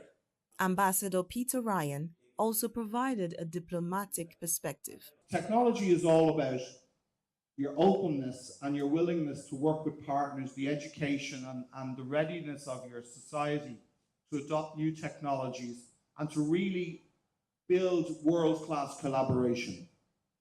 And Ireland is only a small little place. I just keep repeating that to you. So we don't claim to be the best at anything really, but there's one or two things where we're really, really in an interesting position. And one of them, many of them will surprise you. They surprise me every day. So I'll just give you a couple of them if I may. One is that we're the 6th largest exporter on the planet of financial services. We only have 1% of the population of the European Union. There's 193 countries in the United Nations, and Ireland is number 6 on the planet in exporting financial services. The conference featured an informative panel session with an array of reputable speakers and roundtable sessions which were able to address how to tackle transaction costs, infrastructure gaps in cross-border payments, combat financial crimes, and protect consumers through a multi-stakeholder approach while building digital trust in a complex technological era. At the end of the event, some of the speakers and attendees present also shared key insights gained from the conference, alongside thoughts on the opportunities that await Africa. RegTech solutions enabling digital identity across African nations. I mean, yes. that's basically sits at the center of what RegTech is, right? Because digital identity has come to stay as a major means through which you transact, right, or do anything in the digital space. So we say that there's been high proliferation of digitization. In the digital world, a lot's happening, and it keeps growing, right? Identification then becomes the means, right, to authenticate and verify, the true identity of the players in the digital space. Because without identity, there's no way you can keep tag of those that are playing in the digital space, right? So RegTech is that platform, provides that solution, right, that helps in identifying the key players. Are they good actors? Are they bad actors? And how can you as a solution provider, right, a fintech, for instance, be able to leverage that solution to identify those that are using the platform? How can you, as a regulator, be able to use that solution to identify the the stakeholders you are dealing with. How can you, as a financial institution, for instance, use that solution to identify your customers? That's why today, when you go to a bank or any financial to transact, the first thing they ask is your BVN, right? Through your BVN, they are able to tell that, oh, you are the person that actually owns the account. That's identity. Without the BVN, there's no way they will know. Any other person can walk into the bank and claim that they are you, right? So that is how important identification is. And RegTech is really the engine room that powers all of this. In NDIC, we are part of the financial system, and we're also part of the financial safety net, which means we work together with other financial regulators, in specific terms, the Central Bank of Nigeria, to supervise banks, which is one of our mandates. Our key role is to protect depositors and to protect depositors' funds so that in the event of bank failure, depositors will be reimbursed. Now, as a financial regulator, we do not work in silos. We have to collaborate with financial sector and industry players. So RegTech is all about regulatory technology. It has to do with stabilizing financial systems, making sure that the financial sector is growing and that it is nurtured rather than it being stifled by regulation, but also to make sure that the services they provide are best quality and that customers and consumers are not shortchanged. So the reason why we're here basically is to network with these stakeholders in the financial industry to look at the new things that are going on with regulatory technology. Banking supervision, which is one of our key mandates in NDIC, means that we go and look at the operations of financial institutions that are under our purview to make sure that they're following the regulatory criterias, the prudential guidelines, and so on, to ensure that depositors' funds are protected.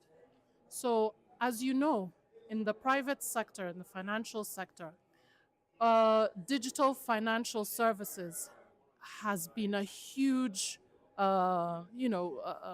influence, and it is so pervasive, and we have benefited from it, but there are also some negative things that have come out of it. So we are here to collaborate, to network, to also promote what we do in NDIC so that we can also make an input into our operations to make sure that we're doing things better. And also we are a forward-looking institution to see how we can also incorporate some of these technologies into our operations. I think one of the differentiating factors about the fact that we offer a unified compliance solution that literally covers the entire user journey. So from KYC, user verification, analyzing potential risk, to continuous monitoring, which is fraud prevention, transactions monitoring based on advanced AI engine that customers can use to monitor fraud in real time, reporting in real time. So all of that, I believe, sets us apart from the competition, and the system is fully automated, right? Which is very important in our modern day life, right? Because fraud is evolving and technology should also be in a fast pace, right? So that, I believe, is a differentiating factors if you compare us with other players. Yeah. Well, we are a one-stop toolkit for compliance for the Nigerian market, and so far we've been solving the problem of simplified compliance, basically. So before we came into the market, they were just expensive toolkits, complex toolkits to integrate, but RegFile is solving that problem at a very affordable cost. So we are like a one-stop toolkit, and we meet the current CBN structure. We meet and we exceed it. So if you're looking for any compliance toolkit, please make sure to reach out to us.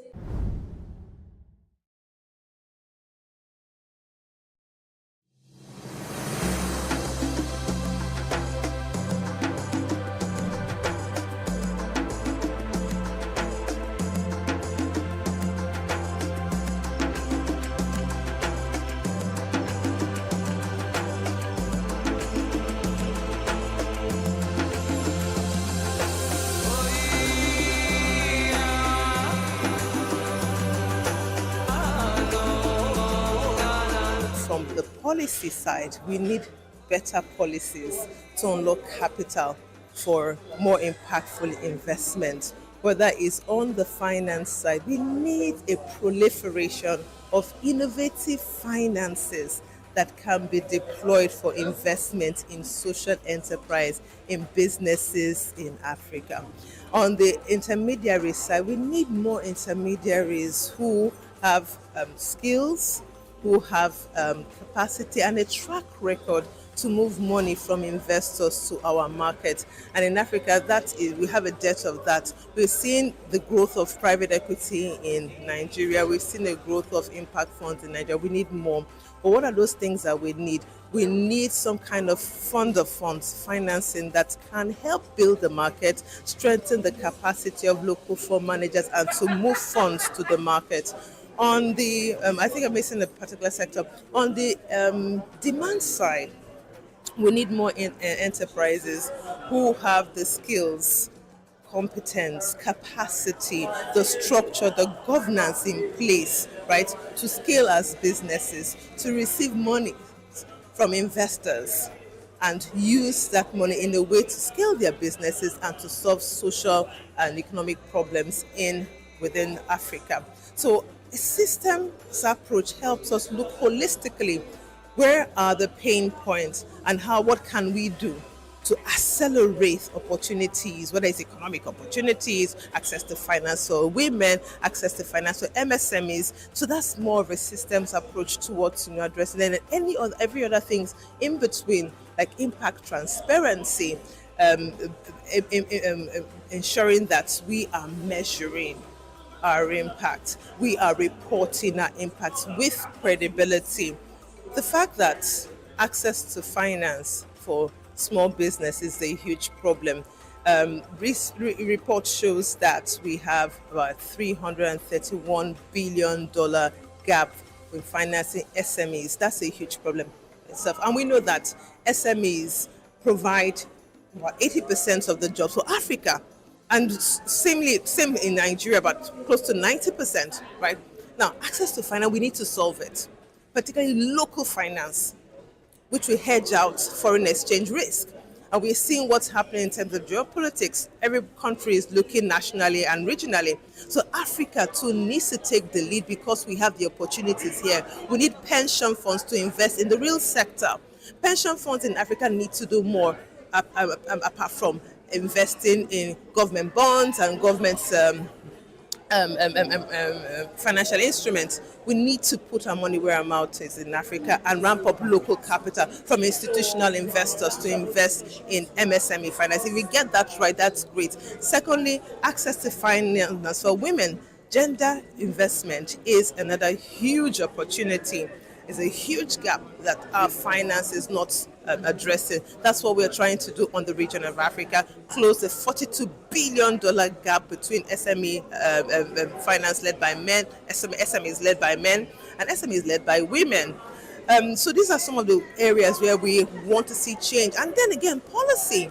We want to see policy at a regional level that will support goods, mobility of goods across borders, mobility of finance across borders, reducing the cost of transactions between Nigeria and the next door Niger Republic or Benin Republic. These are some structural changes we want to see in the region. We're still at the early stage in terms of the whole impact story for Africa. In Nigeria, we started the impact journey in Nigeria in 2019. This is only 2025, so it's only about 6 years old.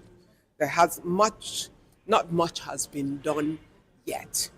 The building blocks are being built, the foundation is being set, the institution, the ecosystem is being improved and increased on, and the multiple layers of players that can add value to the ecosystem are now learning how to collaborate together in order to build the right system to achieve the goal that is necessary. And that's critical.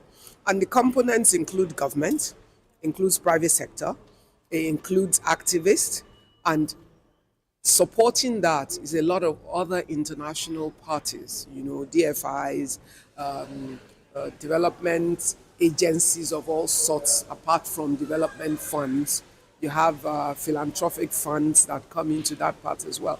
But building an economic impact investing environment which would naturally attract the right financing itself, not just waiting for charity or any of that. Making it economically viable to put money to impact investing with promise of profitability and return, albeit with different parameters, creating the right measurements, of all the indices so that you can have data. You can also plan because you have the right data, and you can show results that encourage more people to invest in impact investing. Everybody benefits. Think about all the problems we need to solve: education, agriculture, enterprise development, youth employment and youth engagement, and cutting across gender and all of those areas where we have latent assets that we must activate. Impact investing is a key that can help to unlock a lot of value within there and then help us with economic growth. 50% of our population and global population is female. So it's not rocket science to convince anybody, apart from chairing the Impact Investing Board in Nigeria and being part of the Global Impact Investing Board as vice chair. I serve on the board of 2X Global, which is the largest organization in the world driving gender investing. The reality is, it is smart investment to invest in women.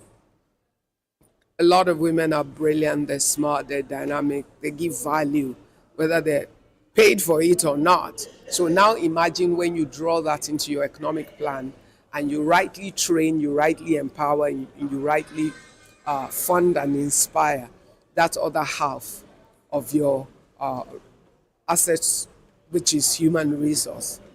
All you can get is phenomenal growth and additional result. And that's really what gender investing is about. It's a business issue. It's not a gender issue.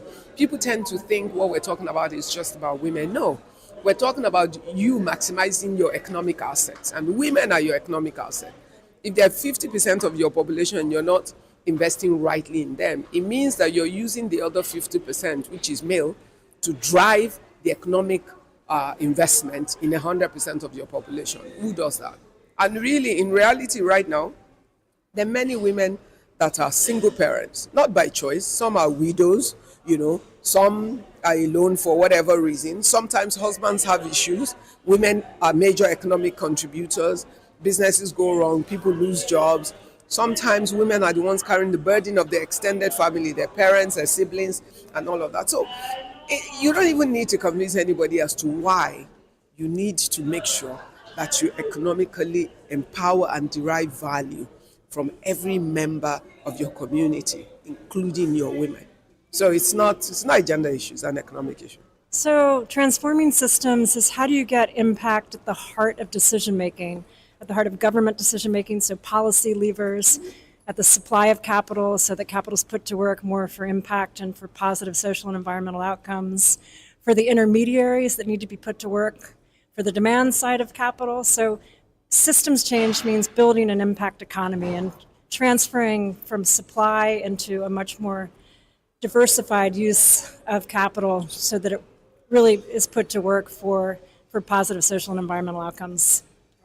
I think we've learned quite a bit today about how important it is to focus on women, women-owned businesses, women-led businesses, women as consumers, women as producers.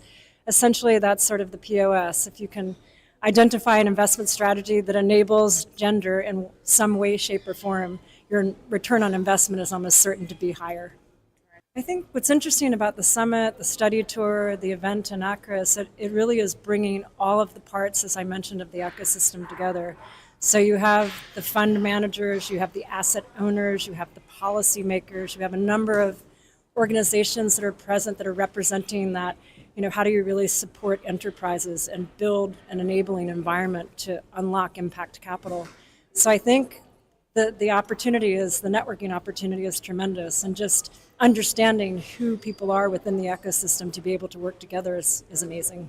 we are still continuing the ongoing debates how we need to deepen investment, impact investment, continuing the transformation of this ecosystem and economic setups to be able to encourage younger minds, especially the youthful population of Africa, to deepen their investments, create an enabling environment for them, and then help them to have access to capital to grow small and medium scale enterprises, and by so doing also grow the economy.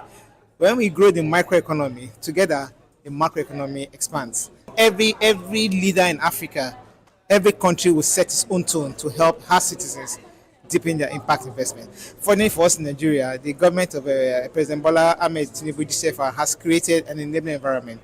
They have deepened that investment sector and also liberalized the sector so that the Naira can gain stability.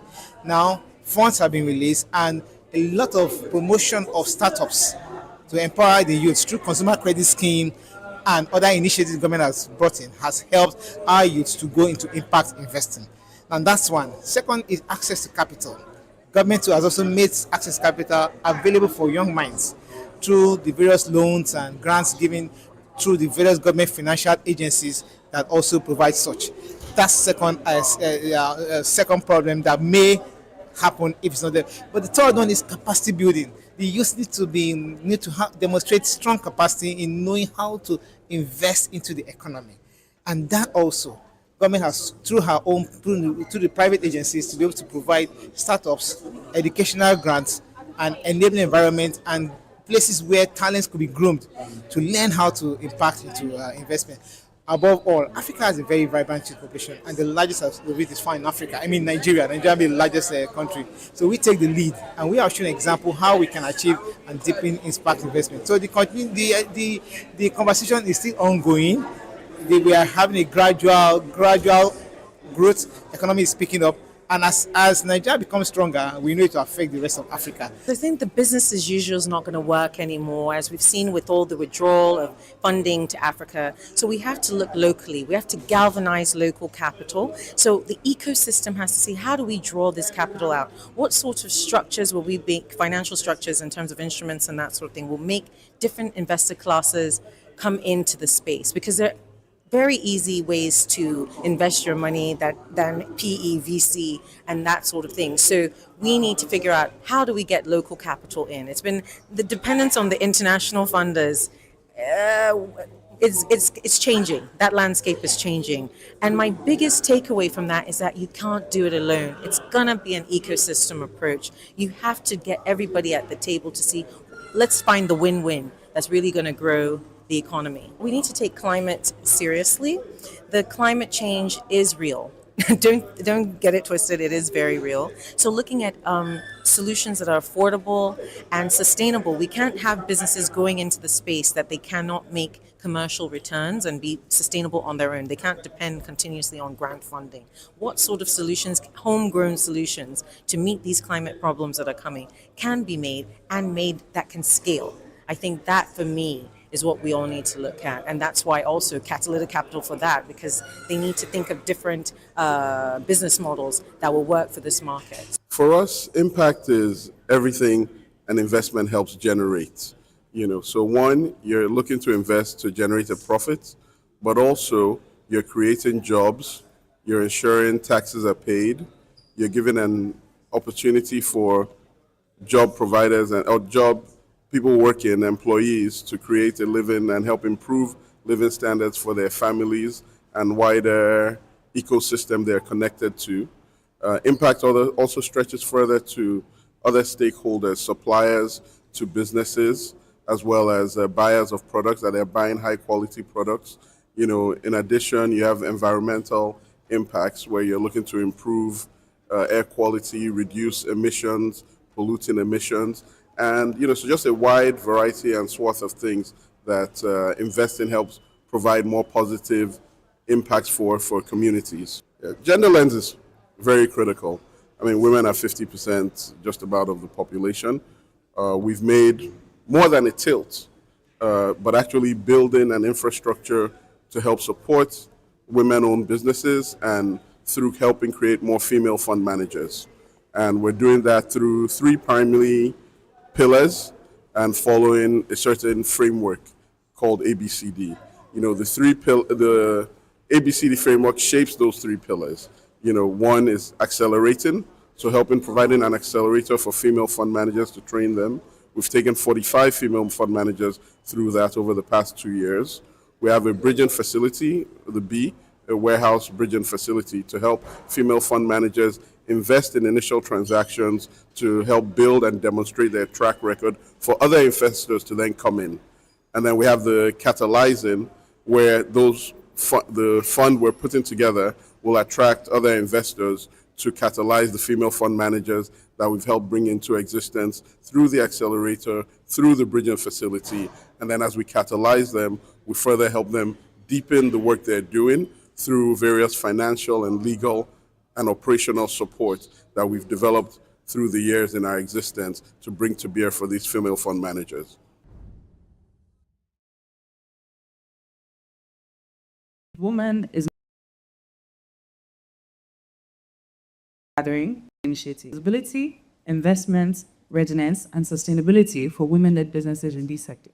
Energy in transition is no longer a distant goal, but a present reality for Africa's industries and the women leading them. We all know that SMEs play a crucial role in driving green manufacturing. This is thanks to their significant contribution to innovation and their readiness to provide a testbed for global sustainable practices and technologies. Alethea Capital convened another gathering of its women community, women in manufacturing, agribusiness and nutrition, with a sharp focus on one of today's most urgent global conversations, energy in transition. Running a manufacturing business in Africa is not for the faint of heart. With over 20 years of experience in this industry is certain, you cannot run a factory without water and energy. Unfortunately, these are the very challenges we struggle with in our dear nation.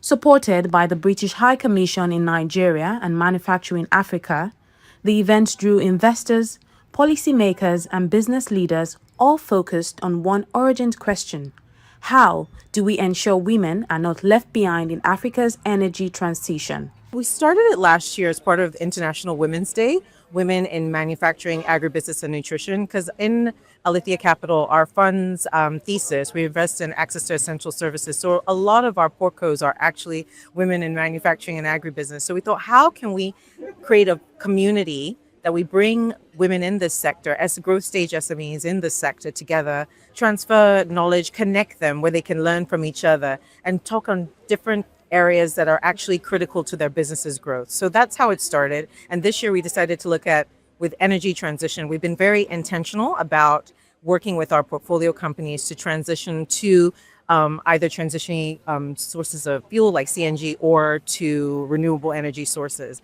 So we thought, how do we work also with the FCDO? They're doing a lot of work to bring this information and the solution providers so that we demystify this energy transition. It sounds nice. Oh, everybody's saying energy transition. But how do I actually do it? How do I finance it? Who is financing it? And what is the process? So that's why we did this event. Opening the day, the British Deputy High Commissioner to Nigeria, Johnny Baxter, reaffirmed the UK's commitment to driving sustainable and inclusive growth, especially in sectors where energy remains a limiting factor. What we're doing here is we're working with Alethea Capital. This is we, the British government, working with Alethea Capital to support a platform which is aimed at helping female entrepreneurs build more sustainable green businesses. This is an environment where green business is a fantastic opportunity, and also where we want to strengthen female participation.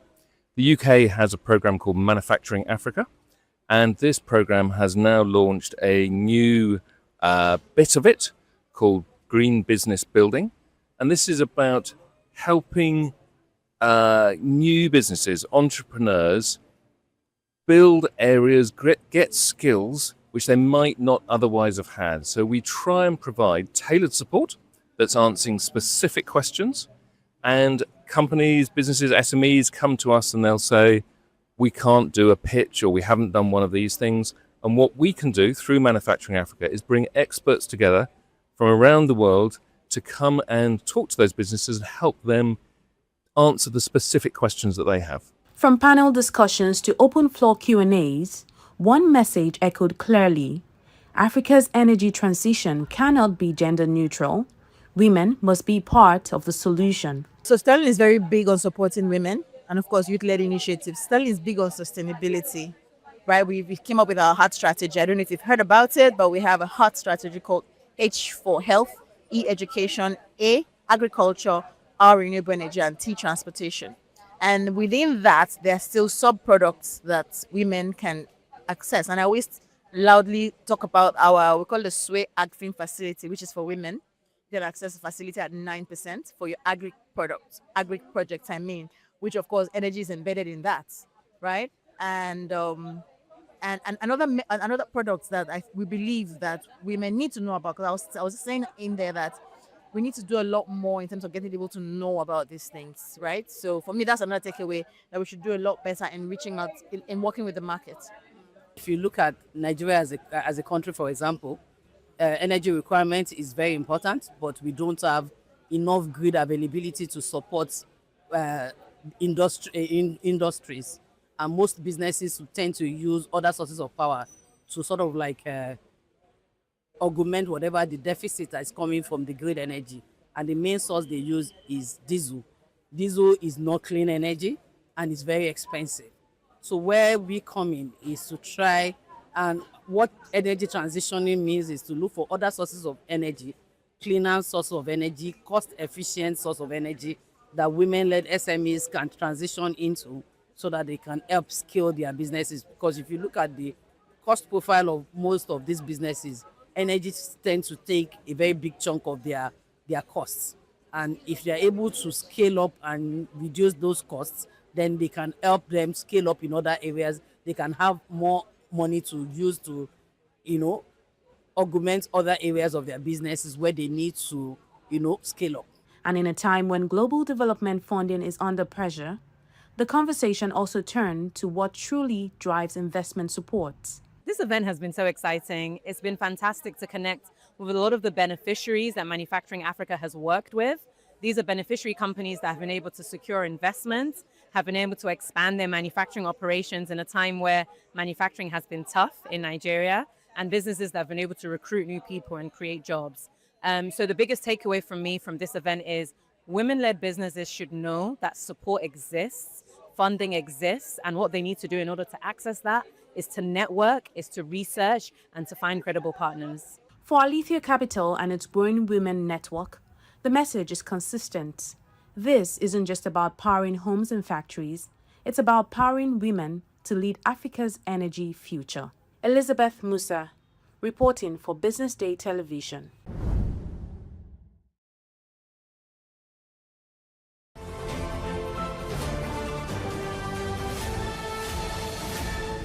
You are watching Business Day Television.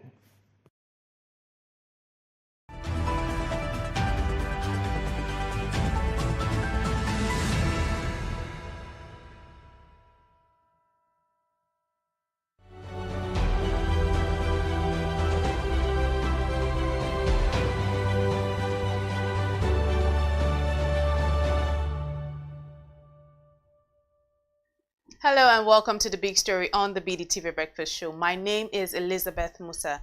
This morning we're digging into a controversial 24 billion naira CCTV surveillance contract reportedly awarded for the Rivers State Government House in Nigeria. The House of Representatives has summoned the managing director of EBAS Engineering. The firm reportedly awarded the 24 billion naira contract for the Rivers State Government House. This move has stirred public debate, not just about the cost and scope of the project, but also about transparency in public procurement and governance at the subnational level. Today on The Big Story, public affairs analyst Mr. Nnameka Obiareri joins us to break it all down. Good morning, Mr. Obiareri. Thanks for being here. Thanks for having me. Let me start by asking you, 24 billion naira for a CCTV installation around the government house. How did we get here and what was your first reaction to this allocation? Appointed a sole administrator to run a government that is supposed to be under a democracy. There's no legislative arm of government to checkmate him. And he has absolute powers to hire and fire and to do whatever he wanted to do. What were we expecting? 24 billion naira to install CCTV in government house. That government house must be as big as the whole of Lagos Island put together. It's a very funny thing. And of course, it's not the only one they are not the only one that do it. It's all over Nigeria. Check the budgets. Was it not in this same country that the National Assembly was allegedly moved up their budget to padded it with about 6 trillion, and where we saw street lights being projected to be executed with millions of naira. Street light that is sold for 135,000. The solar panel one that is even has storage capacity of almost about 120 gigs. So it's the kind of thing we've come to see in Nigeria. And nothing will happen. The reps people are summoning him to come and then discuss, and then I will bet my arm that it's just about how they will get the contracts and who will share what and what will share what. Nothing will come out of it. It's a normal practice. The same people inviting them to come and talk about these things are also guilty of what they did and what they're still going to do today and tomorrow. So you think this points to a deeper systemic issue that's around transparency, also around the procurement process at state government levels? The last time I was in your studio, I told you clearly, it's a rot that runs deeper than most of us envisage. And that is why none of those who are operators within the three arms and three tiers of government cares to tackle the fundamental issues of governance. All over the world, good governance is measured by 3 key indicators: access to quality education, basic free education, access to quality healthcare services, and per capita income generation of the average citizen in any society. And that is why in even those developed economies of the economy, the Gini index is very, very not too wide like we have it in Nigeria. Basically, what you see most of those who purport to governors do, they engage in those brick and mortar transactions, awarding contracts to supply solar light, CCTVs, doing road, doing bridges, which they overtly inflate by close to 400-500%, or some even to just level of 1,000%. And then they will look for client contractors that will help them to execute it and bring out the excess money. And of course, there are the public banking system that will help them to launder this money and all those stuff. We've, on many occasions, advocated on how we can stop this madness. So that is why you see them, they are doing flyovers, they are rebuilding new VP houses for 21 billion, they are innovating conference places for 39 billion. We know what they are doing. If you look at the cost, the real cost of doing those projects, it may actually be less than 10% of the cost they already budgeted.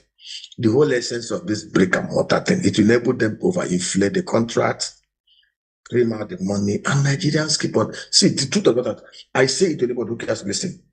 60% to 70% of whatever is budgeted to be spent on the public sector are actually routed into private sector accounts and funds.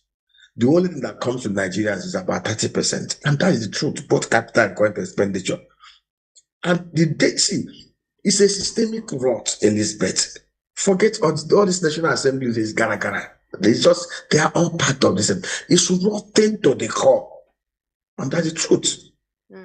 So, I've heard everything you've said, but do you think that we have enough legal or institutional oversight to actually prevent inflated contract like this? Or do you think the gaps are too wide? The gaps are too wide, and there are also gaps in the laws. I give you an example. To fight corruption, we know what to do. It's not as if the Americans, the Brazilians, or the Britishers are less corrupt than Nigerians. But they put in place the check valves and mechanisms. And to put the checks, valves, and mechanisms, you need the people with the right head, the right conscience to do it. And 95% of the people within the court of power do not have the right conscience and the right mind and the right intention. I'll give you an example. All over the world, when Barack Obama became president of America, he did not just fill in some things about his assets and liabilities. He published it. It was, if you pick up any public office holder in the US, now they will show you what he owns and what he owes. In black and white, no ambiguity. We've said it here. If we want to fight corruption, it's very simple. Get the CCB Act, amend it. Put the Whistleblowing Act enshrined there, make every Nigerian an EFCC agent. If you blow whistle, you recover an asset, 20% goes to you. Then make asset declaration public, compulsorily public. Set up an e-portal. Before you are sworn into any office, before you resume, you must go to the portal and list out what you own and what you owe in unambiguous terms. If you have property in Lumokola, number 6 Lumokola Road, you put the property and the valuation report on that property with pictures of it. And let me tell you what will happen. When it is done, then make it compulsory. If anybody register any asset, cars, houses, everything, they must include their BVN, their name, and their tax identification number. The same thing for company registration. All directors and shareholders must include the same details. Then ban use of dollar cash. Anybody that is with more than $1,000 cash, 5-year imprisonment, no option of fine. And then let CCB be in all the local government areas. When you put these measures in place, even the domestic drivers of the political office holders and corrupt people will be those blowing the whistle. When there is no hiding place, people will run away from the kitchen. But we know who will pass these laws, who will put this amendment. Because the people, and if you use your driver to go and use him as a front to go and buy a property, already the information with the BVN, the TIN, and the name, you can use this for a law enforcement to know his what. They just scan his statement of accounts and know that this one does not have the capacity to do this. So they will unveil the persons behind it. And we know the truth. We know what to do. But the fact is that this is I'm saying here is known all over the world. I'll give you an example, NNPC. NNPC is one of the most corrupt institutions because we allowed it to be corrupt. Nigerian Liquefied Natural Gas is not as corrupt as NNPC because we did the right thing there. We handed over 51% shareholding of that entity to private sector investors and left the federal government with 49, or the NNPC with 49. The same thing with Petrobras. Petrobras was as corrupt as NNPC. The Brazilian government did the best thing. They divested 72% of their shareholdings to 4 private sector groups and allowed the government to control only 28% and shielded it from public sector, this National Assembly, shenanigan, and all those stuff. Today, the Brazilians with only 15 billion barrels of crude oil reserve, which is a third of our reserve, does 2.3 million barrels of crude every day. And they not only that, their total asset is about 171 billion. 171 billion. Profit of 36 billion every year. Royalties of about $44 billion. Look at where we are in Nigeria. It's very unfortunate. And very unfortunate. We saw that the House of Representatives stepped in, and in your opinion, do you think that this suggests a possible federal oversight over a state level project, or would you say that they have jurisdiction over this?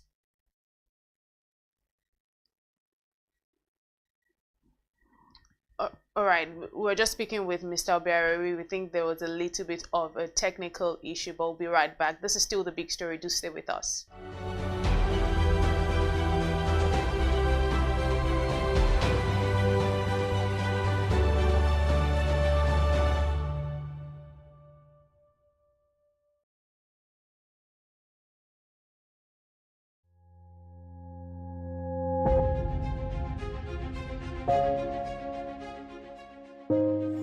Good morning and welcome to the BDTV Breakfast Show. I am Bethel Olajabi. My name is Elizabeth Musa. And this is the social listening segment on the BDTV Breakfast Show. We're talking about the Fly Nigeria Act. Can you give us a background into what this is about? We are here today on the streets of Lagos, Nigeria, to gather opinion about a pressing issue. I go look at the cost of petrol. We get very Nigeria with the suffer. The income is not really increasing, but the prices of items are increased. Nothing like service again, no. You only pray for that money to reach you that month. There's a lot of high pressure, a lot of stress. There's a lot of high targets to be met. I was quite strict. In my mind, I said, looking for my hand, my picking will spoil.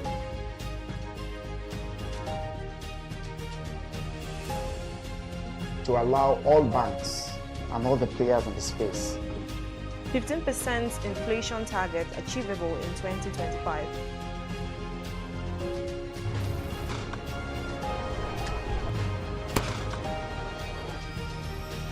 The command and vision philosophy of both the Chief of Defense Staff, the Chief of Army Staff, and indeed all the service chiefs.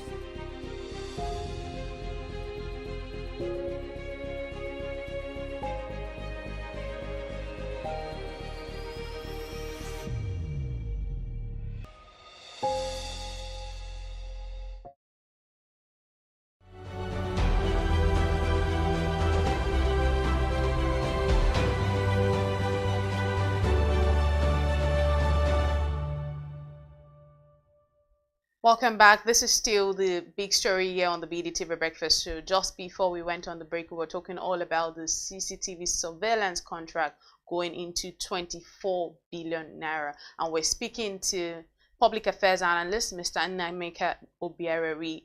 We hope we have you joining, Mr. Obiareri. Yeah, thank you very much. Right, just before we went on the break, I was asking you about the stepping in of the House of Representatives, which suggests sort of like a possible federal oversight over a state-level project. And I was asking, would you say that they have jurisdiction here, or is this an overreach? This is not an overreach by the Constitution of the Federal Republic of Nigeria. By the way, before there was not even any need for the emergency in River State. There was no conditions in River State that warranted emergency. That's the impunity we talk about in Nigeria. It's an extension of that impunity. The National Assembly, even the House of Rep, know quite all right that there was no need for that emergency. But like I've always said, and I will still maintain it, this summon is nothing just for them to discuss, and everybody will get his own cut and shares. And things go see. You know, sometimes I get tired of talking about Nigeria because we know the right things to do. We know what to do, but we're not doing it. And it's deliberate.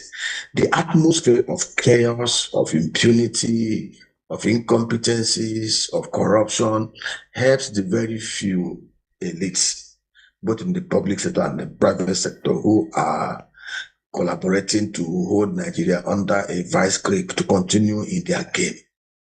It's a chess game, a game of few elites. I call them elitists and political bandits, you know, ruining the lives of over 220 million other Nigerians.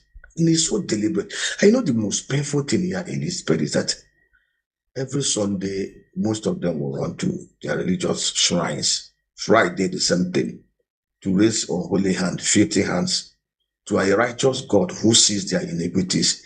And they feel sorry for the masses here in Nigeria. The greed, the level of greed in Nigeria, the level of wickedness, the level of perversion, you will really see in a house of 360 members, in a house of 109 people, senators, you hardly see anyone who will rise up and say, I want to be different. I want to be the moral barometer, the ethical yardstick that will guide others. In Babylon, there were many princes, hundreds of thousands, if not millions of people. But 4 young men, Shadrach, Meshach, and Abednego, and Daniel, chose they were not going to be part of the nonsense, even within the corridors of power. And you saw the remarkable difference that they did. The problem is the Nigerian leadership have gotten to that Sodom experience where God was discussing with Abraham, and Abraham asked him, if I see 50 within this crowd, I will save the city. If I see 10, even go to 5, they couldn't find 5. The only 5 that were there, Lot, the 4 that was there, Lot, his wife, and 2 children, were actually there out of the grace that God has for Abraham, the grace of Abraham. Nigeria is at that Sodom state where it's even difficult to count 5 or 10 of people within the corridors of power who are there, just like when Michael Okpara was there, when Obafemi Awolowo was there, when Tafawa Balewa was there, when Michael Okpara, when Lateef Jakonde was there, when Simon Bako was there. There are very few. You can hardly count up to 3 of, it's not even up to 2 of men in the place of power in Nigeria today across the 3 tiers and arms of government that have the same kind of. All right, Mr. Obiareri, do we still have you? All right, we're just speaking about the 24 billion naira CCTV surveillance contract, which of course is causing a stir right now in the, will I say, in the country. And we're talking about the fact that, you know, now that the federal government or, you know, the House of Representatives have decided to step in, is this suggesting a possible federal oversight, or if this is, you know, perhaps some gimmick, political theater, or if maybe indeed it's a genuine attempt to address issues of public finance accountability? And we're speaking to public affairs analyst Mr. Nnameka Obiareri on this conversation. But that's as much as we can take today on the big story. We hope you enjoyed it. Do stay with us for more. My name is Elizabeth Musa. Keep watching BDTV.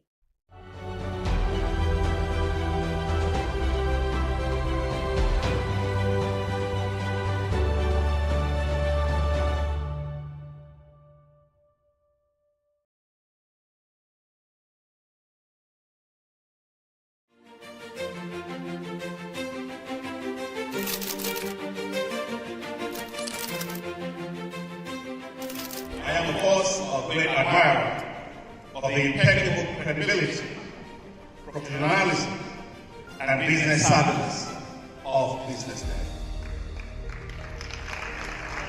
If you really mean business in Nigeria, start your day with BusinessDay.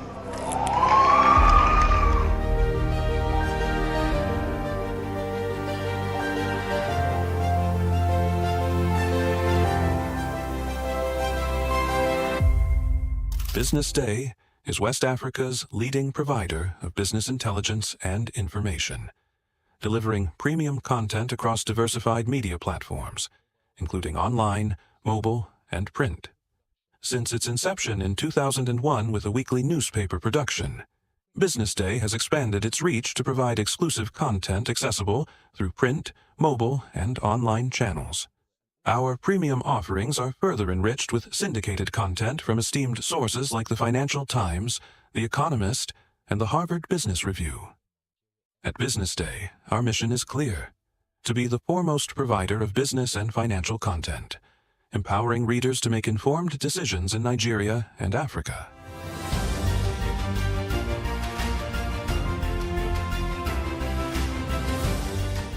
Since our establishment, we have been committed to delivering insightful, relevant, and accurate information about Nigeria's business and finance environment, while contextualizing the impact of global events.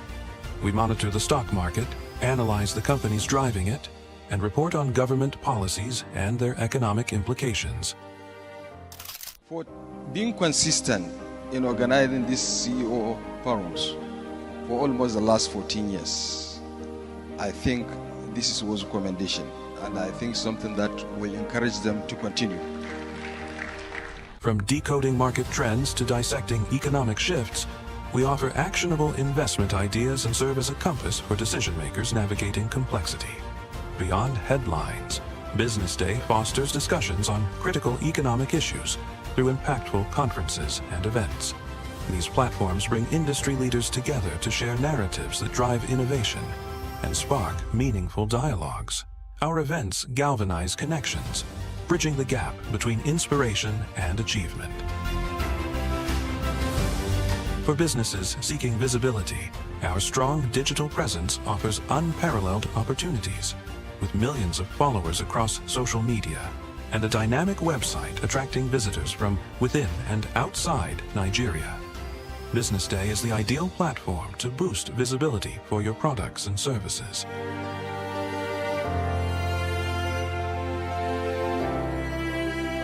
If you're looking for in-depth analysis and expert opinions on Nigeria and Africa's business landscape, BusinessDay is your guide.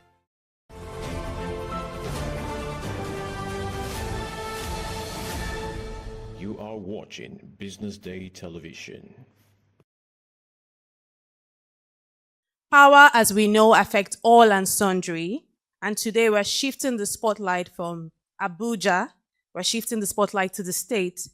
We are moving away from one-size-fits-all approach to tailor-made local power solutions. And this isn't just a policy conversation, this is a people conversation. Because when power reaches the state, it reaches the people.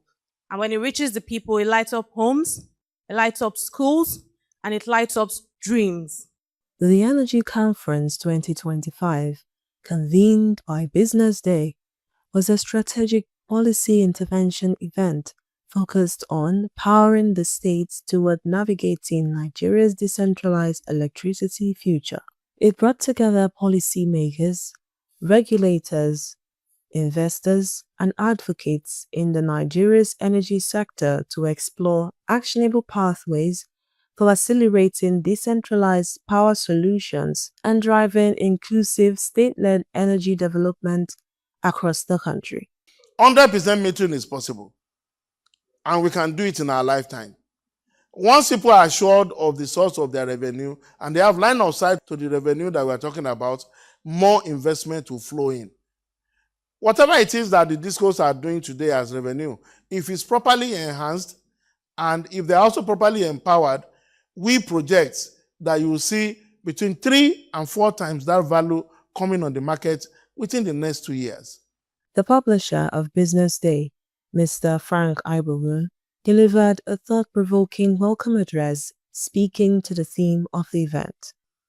If you ask generator sellers today what they think, I'm not sure they see the end to their business. If they don't see the end to their business, so what are we talking about? Are we dreaming? More and more generators are being imported. In fact, there are new businesses, there are new people who are setting up businesses today to import and sell generators. And you tell me that they are out of business in a year or two? Not sure. In 2014, there were 20 live power projects in Nigeria. They've all disappeared. Why? 20. Now, power project is not like buying a bicycle. It takes a lot of courage. And where you find the courage, you have to find some crazy people who are willing to put the money down. As the event progressed, an informative keynote address was given by Mr. Biodun Ogunleye, the Honorable Commissioner for the Lagos State Ministry of Energy and Mineral Resources. He spoke on the sector's previous attempt at privatization, noting that it had not achieved the desired outcomes. He emphasized the Act of 2023 granting each state autonomy over its power systems, advocating for state-level regulation, the development of local power infrastructure, energy sovereignty, and the creation of a competitive energy market to attract investment and drive growth. For decades, the energy narrative has been dominated by a highly centralized model, a monopolistic national grid, a network and distribution system that is not designed to assure revenue, and business processes that makes privately owned companies look like government departments and without the impetus required for growth.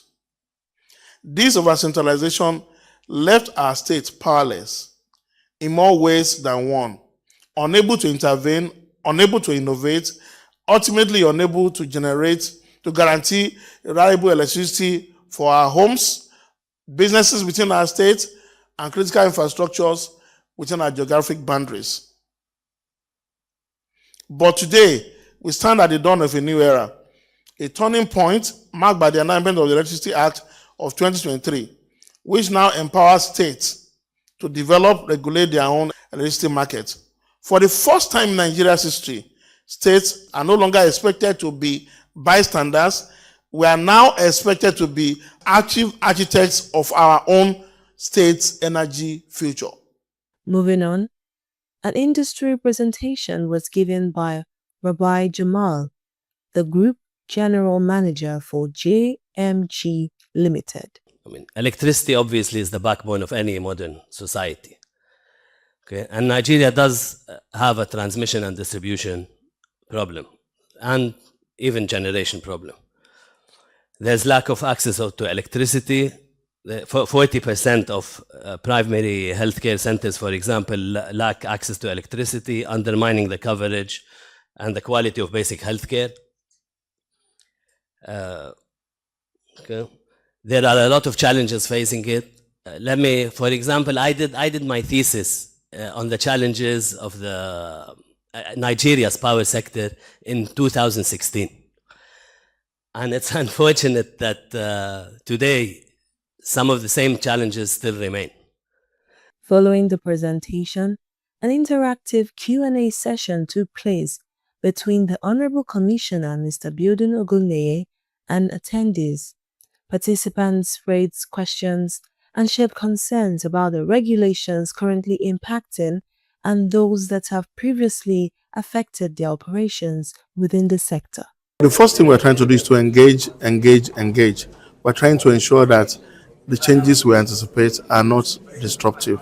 And where there are disruptions, those disruptions are handled with care so that at the end of the day, all parties win at the end of the cycle. But the most important part of this winning is ensuring that the citizens of Lagos have the best deal from their electricity consumption. We look forward to the days when the states will truly take charge of the development in their various geographic area, and we expect that when that day come, the various nucleus of development all over the nation will result into a massive global acceleration in capacity available, energy utilization, energy assets across the nation. An engaging panel session headlined by distinguished thought leaders was a highlight of the conference. The good thing about renewable energy is that it's scalable. So and it's really an open-ended question what you just asked, because as the country develops and it becomes more urbanized, there'll be more need for power, and there'll be, as more data centers are being established and developed, more high-rise buildings, there'll be more and more need for power. But saying that, I think by the way solar power is progressing in the country and the amount of solar system being deployed, within a few years, I think we will see a major part of the energy mix being produced by solar. But in terms of full dependency on solar and full cutting off the grid, I think this is an open question, and it really depends on the urbanization rate of Nigeria and the development of Nigeria. The first roundtable focused on investment opportunities in the power sector and how to boost the electricity market, highlighting the readiness of various states to welcome investors. The discussions also centered on the regulations, policies, and reforms needed to attract both local and foreign investment into the sector. It's always an issue of capital. To get the meters, the wires requires capital. And for the capital to be attracted into the sector, it requires certain level of incentives and so on to be there.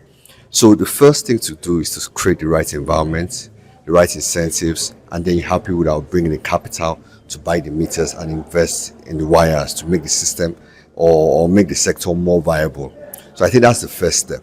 I think that what we've had today is a starting point where the discussions, the commissioner was here, and I think everybody gets it. We're having a second wave of investments. The first wave was the acquisition done in 2013 of privatization. The next wave is the follow-up capital, and that follow-up capital has learned the lessons of the previous decade. And how do I make sure that I'm investing my capital, but I know where my capital is going to, and what kind of return I can get from that. While the second panel session addressed state and federal roles, defining clear boundaries in Nigeria's electricity sector. Discussions centered on the Electricity Act and need for harmonization to ensure effective governance and implementation, and how regulatory frameworks are currently being managed within the states. What we need to look at next is how are we driving adoption? Like the question I put to the Honorable Commissioner was, when we look at the Lagos electricity policy, where are we in implementation? We need to know timelines in all of that, because there are different aspects of that policy that needs to trigger if we need to achieve a proper electricity for Lagos State. So where are we in the implementation? And also, most importantly, how are we using AI? Because artificial intelligence can help us achieve much more. But where are we on that? How are we leveraging it? He mentioned, we need data first. But I think it's more than that. Because with artificial intelligence, we can do a lot of things like, predicting ahead. There are a lot of intelligence. But is the sector AI ready in Lagos State? So all of those kind of areas, I think, we're going to begin to look at. But it was a good event. I like that the commissioner was realistic in his response. He was trying to paint a factual reality and not some fiction, which I think is good. I think he understands the pain of where we are, but we need to be able to translate that to see how more people are able to get access to energy, how we're using renewables, solar, and water view, all of those other alternatives. How is it working for us? We need to move more to action. Talking is good, but I think it's action. After this, how are we implementing? Where are we moving from this conversation to the next one for implementing? I think those are the areas I think we need to look at.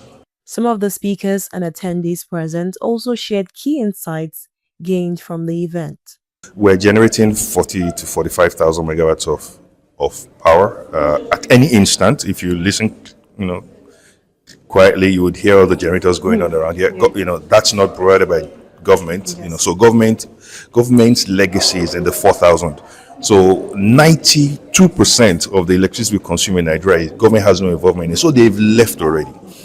However, their presence on the 4,000, can be an albatross if they continue to want to do things they can't afford, such as want to continue the subsidy. They've not been able to afford it. They can't afford it for good reasons. The practice that we have now of subsidy is something we started in the 70s when there was 80 to 90 million of us and we had a lot more oil. Now there's 240 million of us, 220 to 240 million. We can't afford it. We can't afford the schools. We can't afford the health. We can't afford the security. So government should not be spending money on things that only government can finance. Whereas, there is capacity around the world that is eager to come into Nigeria to invest in the private sector. And there's a lot of hope. If government can help us to get those things right, let's walk away from the tariff structure we have right now. It is silly. It is not working. It's letting us down. Let's work to a tariff structure that is consumption based, where people who, the more you consume, the more you pay. And therefore, people who don't have the means, to consume a lot, don't pay a lot. But once you are blessed or you have a business or an industry, you pay more. That number will still be significantly lower than what you're paying today. So that's what government should be helping us with. One of the panelists had mentioned that the gateway for transformation in the industry, of course, is money, right? That's like something that we all have to go and think about and, basically focus on garnering investment, right? Capital investment. That's on one hand. And then the other thing will be that we're not as confused as we thought that we would be. The commissioner for licensing at NEC had mentioned that the area that seemed to be causing the whole of the brouhaha in the industry would be distribution, right? Every other thing as it relates to the national grid still stays with NEC. And while distribution is what states should really be looking at, rather than causing like an opera. So personally, I'm going to go and look at that second schedule to really find out what I really understand from it, so that we're clear with how we're advising clients. It was an exciting and very engaging session. We had takes from private sector investors, from financiers, and also from the regulators, NERC and the Enugu State Electricity Regulatory Commission, including the opening speech by the Commissioner of Lagos State, Mr. Abiodun Ogunleye. So my takeaway generally is that the power sector is continually evolving. There are so many things to be done, and the words of the Commissioner of NERC, we shouldn't be afraid of making mistakes. We should strive to push the sector from where it is now to where we want it to be. Closing the event, Business Day publisher Mr. Frank Ibogun thanked the speakers, sponsors, panelists, and guests for their participation. He urged support for future conferences and encouraged subscriptions to Business Day Television, their premium services, for exclusive energy sector and business content.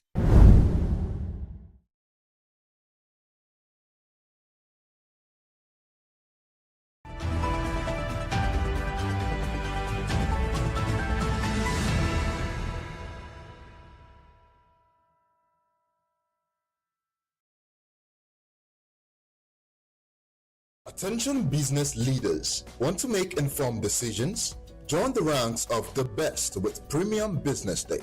Access in-depth analysis and expert opinions to stay ahead. Subscribe now at premium.businessday.ng and unlock premium content. Plus, you get 50% off your first subscription. Don't miss out. Make smarter choices and seize new opportunities. Sign up now and elevate your business game. Visit premium.businessday.ng today.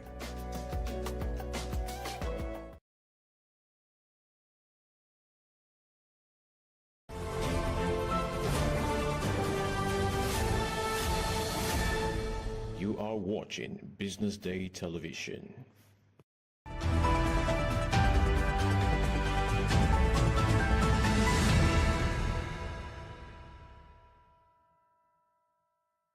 Hello and welcome to Social Listening here on the BDTV Breakfast Show. This is where we get to discuss stories making the rounds on social media. My name is Elizabeth Musa, and joining me this morning is none other than Obidike Okafo, who is going to be joining me after a long hiatus. I don't know, where have you been? How do you say it? I've been to London. I went to London to see the. What did you bring back from London? Nothing. I brought myself. Hope you didn't bring cough. Cough. Yes. What's cough? Yes, now there's that. And so in the poem it says, "Are you coughing?" Yes, I'm coughing. I want to know that you didn't bring cough. All right, let's start with some of the stories making the rounds on social media today. We start off today with one story that's gotten everyone talking. The Delta State Police commanders warned residents that indecent dressings will attract penalties under the State Violence Against Persons Prohibition Law. And according to the police, individuals found guilty of indecent dressing risk a fine of 50,000 naira or a sentence of community service. Now, that's one story. Let's see some of the reactions very quickly. We're moving very quickly today, you know. Chinedu Caleb says, it's wrong. This is not 1990. You can't dictate for people how to dress. And this dress law targets only girls. What's the dress code for men? That's the big question. Kashami says, this is a distraction. Focus on wealth creation, health, energy, food, education, water, roads, security. How exactly does a woman's dress affect the things mentioned above? That's a big question. Timi Niger says, not following the rules of Islam. It is past 24 hours. Just make money. The only weapon that knows, that's the only weapon that knows no boundary. I guess Timmy Niger is trying to say that, you know what, like all of these rules just apply to people that don't have money or something like that. But Stanley says, I like this. Yes, we have to bring back our African culture and decency into the community, just like it used to be back then when women wore long gowns and clothes that covers all the body. Well, let's move on to the next story today, where prominent Nigerian businessman and philanthropist Alhaji Aminu Dantata will be buried in the holy city of Medina on Monday morning, which is today.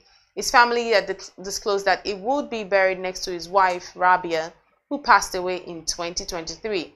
And this is in accordance with his final wishes. I'm just going to make sure that you keep your thoughts, Mr. OBK, because we're going to do it very briefly today. But let's see some of the reactions on social media to this story.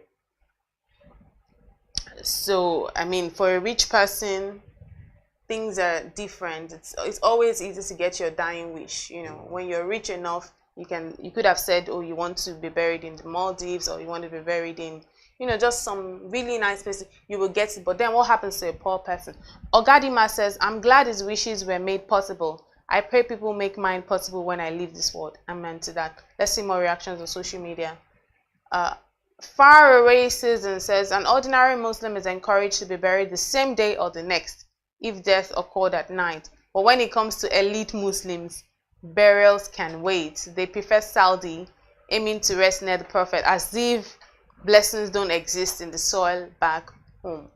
That's a deep remark there. Ismail says, it doesn't matter where you're buried. Now your handwork when they're alive will determine your final destination. May God forgive us all our sins. Absolutely. Let's see the last story today. And finally, Lagos State government has declared that it's now illegal to engage in real estate practice without registration with the Lagos State Real Estate Regulatory Authority. Now, the government warned that any individual or organization involved in real estate transactions without proper registration will have to face the penalties. More reactions on this one, as you would expect, talking about what you think the impact of this new regulation will have on the real estate industry. But let's see the reactions briefly. Aruna says this is supposed to be a good news. However, there is need to make the public understand what exactly is being regulated and how it adds positively or its impact to the masses. Let the masses understand the benefits they get while they patronize a real estate agent registered. The legal priest says this is another means of increasing cost of accommodation in Lagos, because registration will be another means to extort the sector actors. This registration won't be done for free, and the actors will have to find a way to recoup all these expenses on the prospective tenants and buyers. Ayomide says creating these laws are one thing, enforcing them is a whole different ball game. In Lagos, there are literally hundreds of real estate companies. I'm not even exaggerating.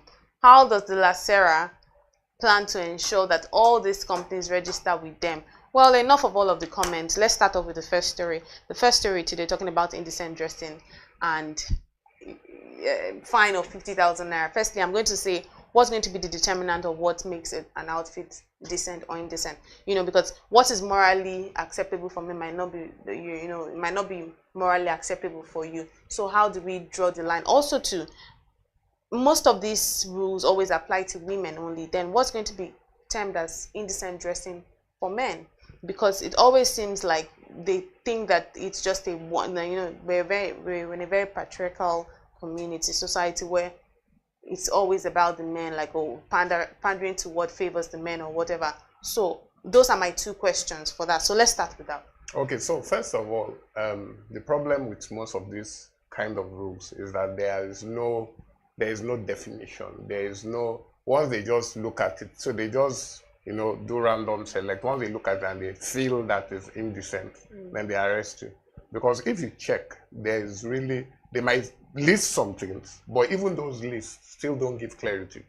So it really does make, what they're doing doesn't make any sense. One, I just feel it's some politician somewhere who woke up and felt some women were distracting him and decided, okay, let's make a rule of how do we, harass these girls who are harassing us with their dressing and all of that. So for me, it's just a silly man's thinking, if you ask me, but this is just my own personal opinion, because it makes absolutely no sense. Like somebody said on Twitter, we focus on important things that will help make society better. You say, okay, the way women dress and all of that, but what about the men? There are men who dress indecently, but like I always say, where do you draw the line? That is always the problem. That is always the question. It's a sensitive topic that there are gray areas. And most of the time when they do these things, they don't address the gray areas. They don't say anything about it. They just go off. Absolutely. And let's move on to the next question and the next conversation now. Rest in peace to Alhaji Dantata, who just passed on. Those are some of the businessmen or the rich people in Nigeria who have sort of like put Nigeria on the map. If you ask me, ask me how.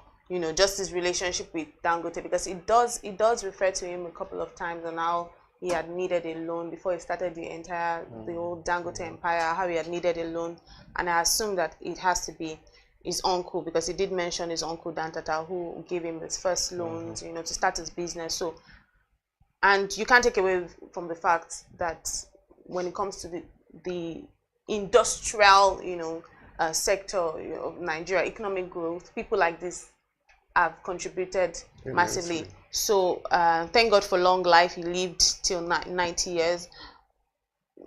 People are talking about the fact that, okay, so these things only apply to, poor people, because the truth is that 50,000 naira fine as well. The story on addressing indecent dressing. It's not going to be. It's not going to affect. You're not going to go to office and they say 50,000. What's 50,000 naira? So again, it's not even going to affect them. It's not even going to affect them. It's going to be someone on the street that doesn't even have the 50,000. Then you are going to start disturbing the person for 50,000 naira.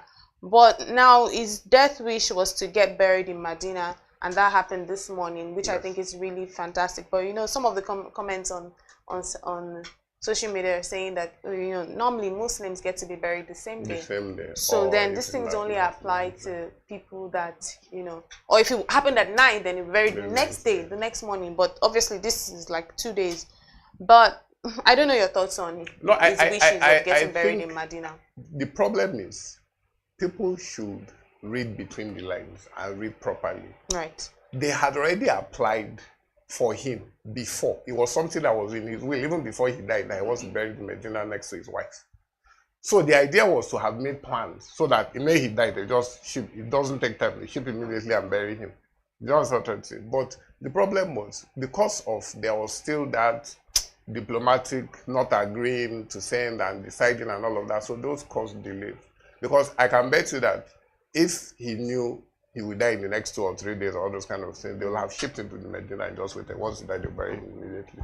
So it's some mix-up somewhere in all the, getting visas and moving him and all of that. So that was the delay. So people shouldn't just make assumptions. They should actually read the story and understand what happened.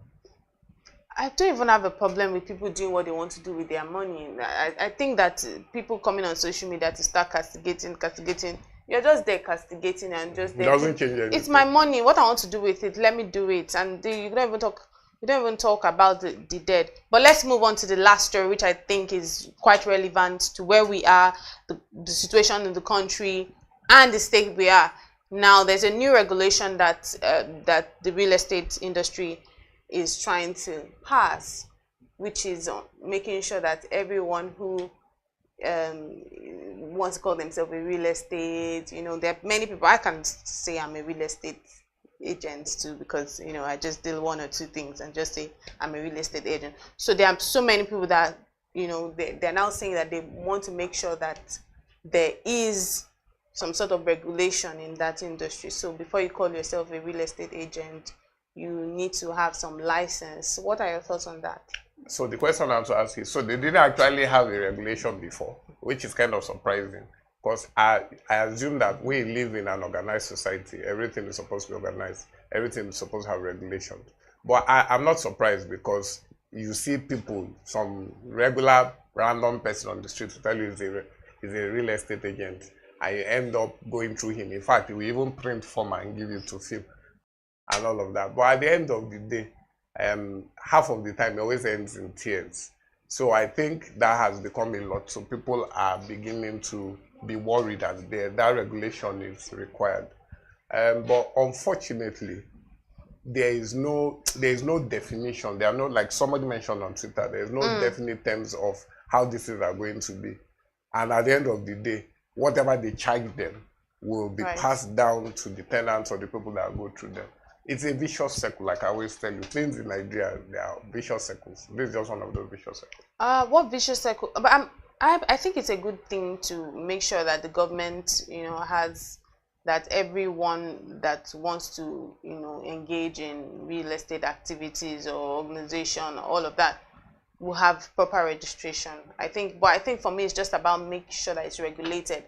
And this is not some sort of cash cow for someone somewhere again. That is where you start bribing. The problem that we have in Nigeria is this whole bribing things. Things never go through the linear way. Okay, you need to be a part of. I don't have a problem with you need to be a part of this and you need to do this registration. Yes. But yeah, there's always a problem where they will say, you just need to register. But it's a lie. You will go there now and this person say, it's not that easy. You need to pay this person. You need to do this. You need to teach this person. That's that thing I was telling you, that it's a vicious circle. It happens everywhere. Right. And this is just they've just opened a new branch of where they want to do something, but things just keep going around. Right. All right, thank you so much, Obidike Okafor, for your time this morning on the Social Listening segment. It was truly delightful speaking to you, and it was a delight speaking to all our audience today. My name is Elizabeth Musa. Keep watching BDTV.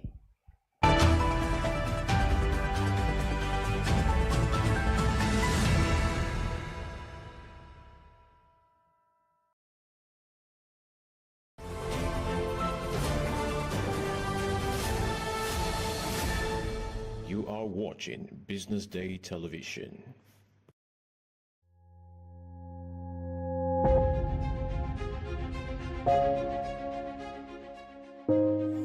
Good morning and welcome to the BDTV Breakfast Show. I am Bethel Ogunjobi. My name is Elizabeth Musa. And this is the Social Listening segment on the BDTV Breakfast Show. We're talking about the Fly Nigeria Act. Can you give us a background into what this is about? We are here today on the streets of Lagos, Nigeria, to gather opinion about a pressing issue. I go look at the cost of petrol. We get very Nigeria with the suffer. The income is not really increasing, but the prices of items are increased. Nothing like service again. No. You only pray for that money to reach you that month. There's a lot of high pressure, a lot of stress. There's a lot of high targets to be met. I was quite strict. In my mind, I said, looking for my hand, my picking go spoil.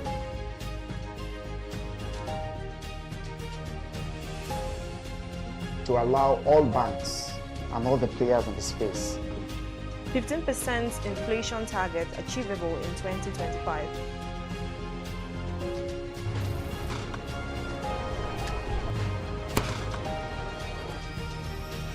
The commander and vision philosophy of both the Chief of Defense Staff, the Chief of Army Staff, and indeed all the service chiefs.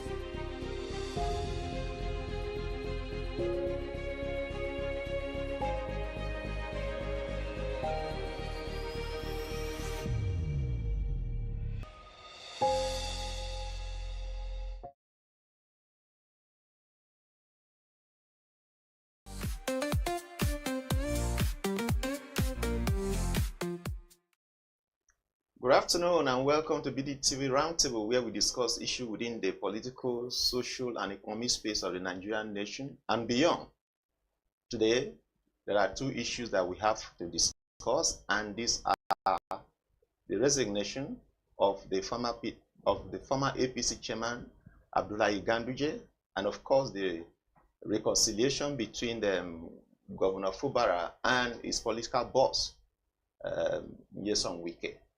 On Friday, the nation was shocked to see a resignation letter from the former APC chairman, Abdullahi Ganduje, who had held reason for his resignation. But of course, since Ganduje's resignation, many people have come up with so many discussions as to the real reason why he has resigned. Though the former APC chairman said he's on the hell ground, but so many people are, reading so many meaning to it. 2027 realignment within the APC and all of that, interest and all of that. Today we're going to discuss that with. I have with me to discuss some of this issue the Sunday editor of BusinessDay newspaper, Mr. Zebulon Agomo. Viewers, you're welcome. And of course, the usual our usual guest, Mr. Chukwuroko. You are welcome. It's my pleasure to be here again. Chukwuroko is assistant editor on BusinessDay. Gentlemen, you are welcome. Then I should start with you. Like I've said in my introduction, former APC chairman Ganduje resigned on Friday, and so many people are shocked. I mean, for so many Nigerians, they didn't see this coming, and so people are really wondering what's going on within the APC rather. He has said he's on hell grounds, but there's so many insinuations that people here and there, whether it is truly on hell ground, whether it is, some people have said, oh, the realignment of interest within the APC, and some people have said, oh, look, this is a preparatory to 2027 election and all of that. Maybe I should start with them by asking you, what is your reading of the resignation of Ganduje, the former APC chairman? Yeah, thank you, Mr.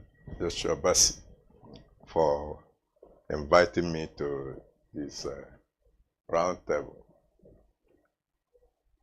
Nigerian politics, as we go into 2027, this is one of the,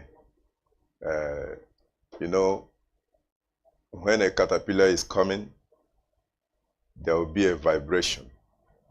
Yes, far away from even where the caterpillar is.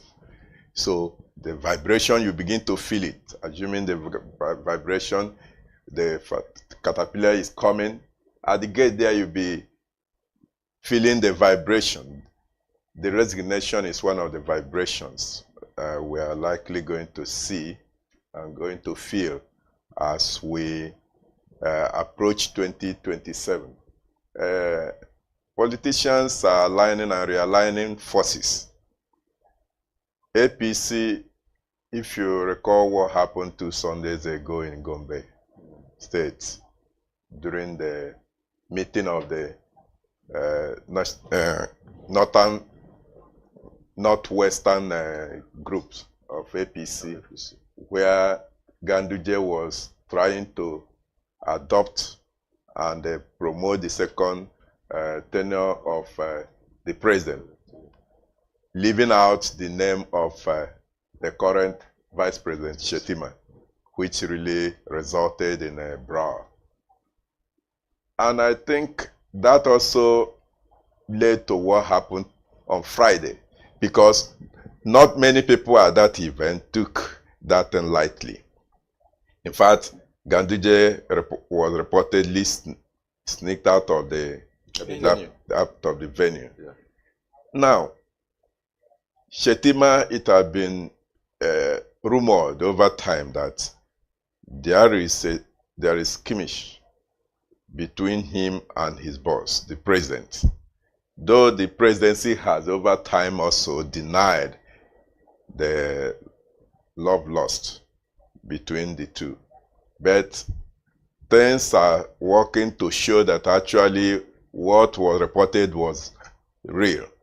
The reading of the resignation is that, you know, the presidency is said to be aligning towards Kwankwaso, who is from Kano State, and Ganduje also from Kano State. And Kwankwaso will not be comfortable to come back. He's being wooed to rejoin the APC fold. Yeah.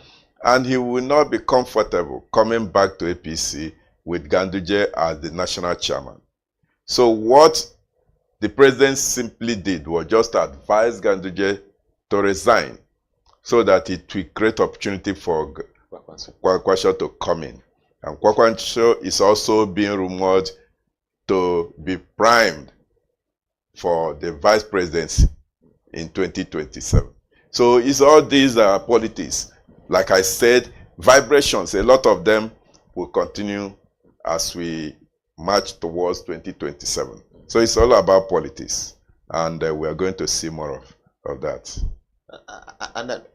Let's look at Kwankwaso and Ganduje. One would have thought that the two of them, you know, coming together would be a plus to. I don't know whether, because some people have said that this resignation could see Ganduje exiting APC. I don't know whether you have also heard that allegation, that this might mean that he will eventually exit the APC, and because he may not be able to, you know, coexist, so to say, with the Kwankwaso coming into the APC. No, I don't know whether okay. I think let me just add to what you have said so far on the reasons for the exit of the former chairman. You know, since that Friday, a lot of permutations have been going on. People have been speculating that since no reason was really given, except what the man himself said that going because somebody was making mockery of that. Say, you know that once you are from 50 to 70, you know that you must always get ready for your health. Why is he not ready for himself? Because at this point that is yes. So, but a lot of reasons have been adduced for why Ganduje had to leave. One is just the point has raised here on the issue of Kwankwaso. Then, if you look at the APC zoning structure, I learned that the position of chairmanship of the party is zoned to the North Central. Yeah. And if you remember that the immediate past, the man who was chairman of that party before Ganduje was Abdullahi Adamu, yeah. Who also resigned. And Abdullahi was the former governor of Nasarawa State. Yes. So that is North Central. Expectation was that his replacement will come from that North Central. But it did not happen like that. Rather, Ganduje from Kano, Northwest, Kano, okay, Northwest, came and replaced this man.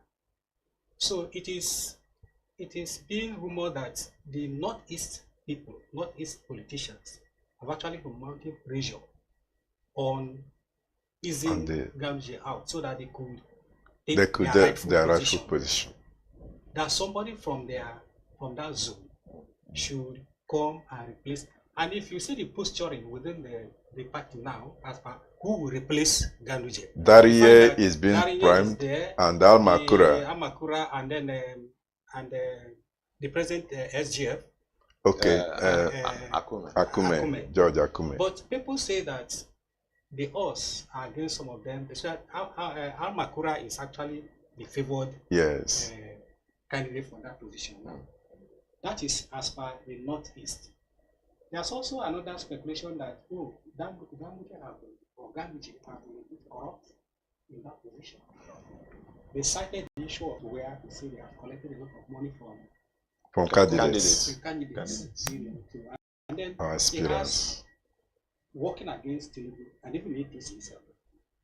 One person came up this morning as I was watching one program and said that Ganduje was a move, even though that is very difficult to sustain that kind of argument. That they sent him from NNPP.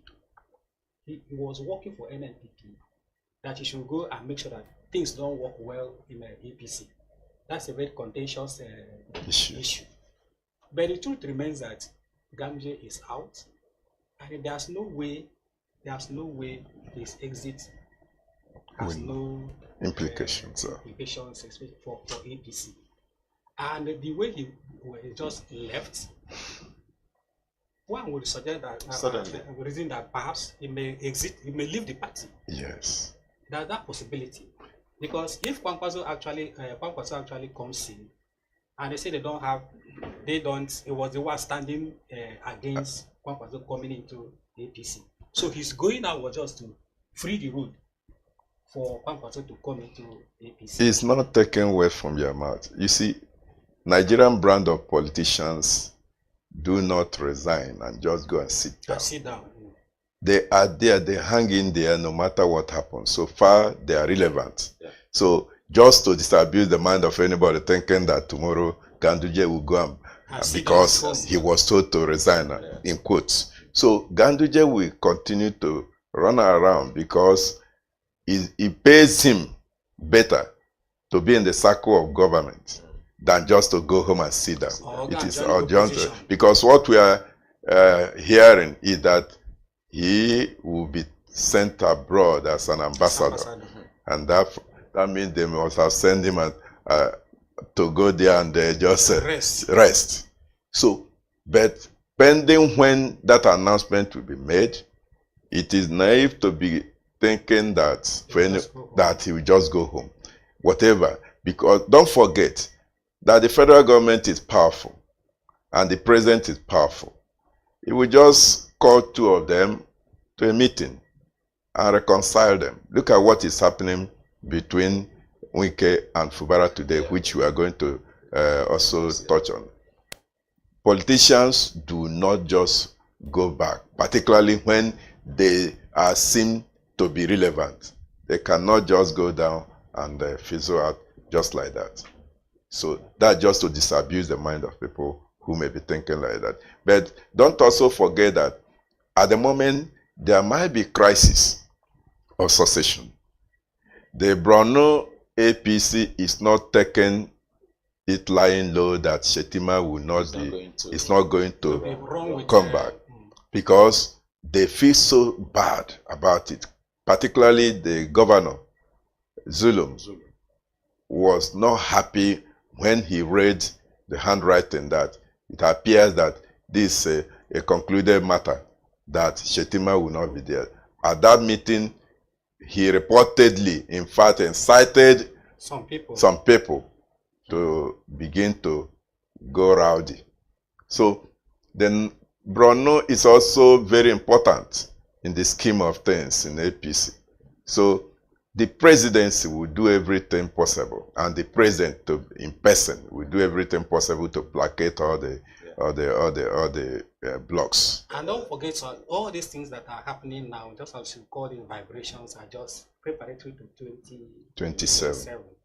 And the APC, knowing that it has not performed well, has not done well. I think there's a normal election. Do they cannot go. That's why you see them pulling from every angle, everywhere, to make sure that they stabilize or have a formidable standing to going into 2027, into the election. So whatever you are seeing now, even the reconciliation of which we are actually going to talk about, it's not all connected with 2027 because they cannot go into the election fragmented. You know, as if the party is just cruising or cruising along. They also have their own challenges, and as much as possible, the president in particular being a very astute politician, he knows what to do at any point in time.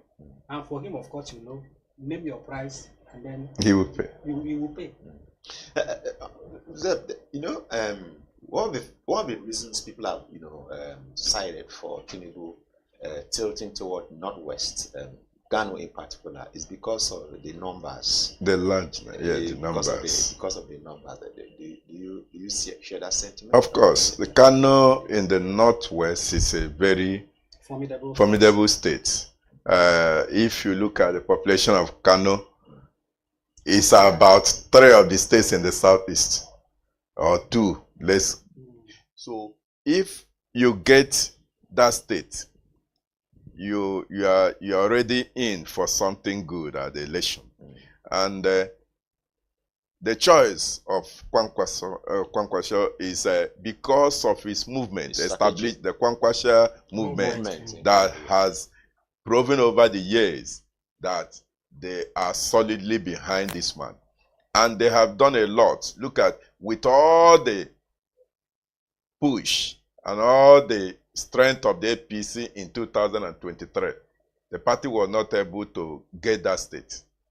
So Kwankwasho put his feet down, and the people rewarded his efforts. The Kano people rewarded his effort over the years by returning that place. Just the only state that was won by NNPP. So it's a feat, and that's why the president does not want to take it for granted that there's a man there that we need to curry his favor and woo him to our side. But do you really think that's the point? Because I've also heard people say, look, that in 2023, that Kano as a state actually rejected APC, and that was the reason why NNPC, came and that again in 2027. Of course, because they feel that the APC has not even done well at all on that Tinubu, that they will also reject APC in 2027, of course, right? And so whether Ganduje, is it really a good thing for Ganduje moving to APC? Do you think that will give APC it's a shift, a major shift? You see? Because it's about the people, Yes, Ganduje has a large followership, but do you think the people will actually go with him or want to vote APC because he has moved to APC? Because they rejected APC. That what was so in 2027 was able to succeed with NNPC because the people of Kano rejected APC. And under Tinubu, we are clearly seeing the handwriting, like they say, handwritings on the wall in the north. They are, I've also heard people say, look, they will also reject APC again in 2027. So are you sure Kwakwanso will be able to give them the numbers they're looking for? May not be, because it's about the people. He may not be as popular as he was if he moves to APC. I don't think he will be as popular. Because I heard somebody on television also say that it's good for them that Kwakwanso is moving to APC. He's moving out. Yeah. That he have been, he betrayed them. He have been accused of even anti-party activities. And that's why APC feels comfortable trading Ganduje for him. It means he has been actually doing some underground work with APC or flirting with them. For APC to feel so comfortable to say, oh, you, our national chairman, step aside while we bring in that person. Of course, Kwankwaso coming into APC is a big plus because of his political clout. But no, it remains to be seen whether those people who have been following him will actually follow him to APC when the time comes. And especially being for the fact that somebody from their state also have been sacrificed from that height because of him. So it's a very dicey situation for them in Kano particularly. Because Ganduje, no matter how, you remember that he was a former governor too, of that same state. So it's not a push, it's not just a scalar quantity, according to my friend. It's not a scalar quantity at all. So that man also is a formidable force, may have a large following. Some people might even follow him on sympathy basis because of the way he has been treated. If you want to bring in somebody from somewhere, you have to sacrifice a big fish.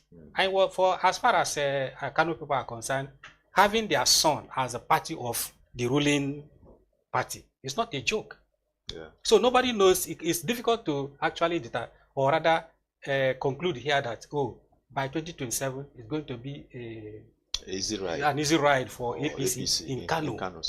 Unless Kwankwaso being the godfather of the present governor can pull the string, tell him it's either you go my way or the way Eno did in Akwa Ibom. If you are not going with me, just resign. And politicians can be that powerful.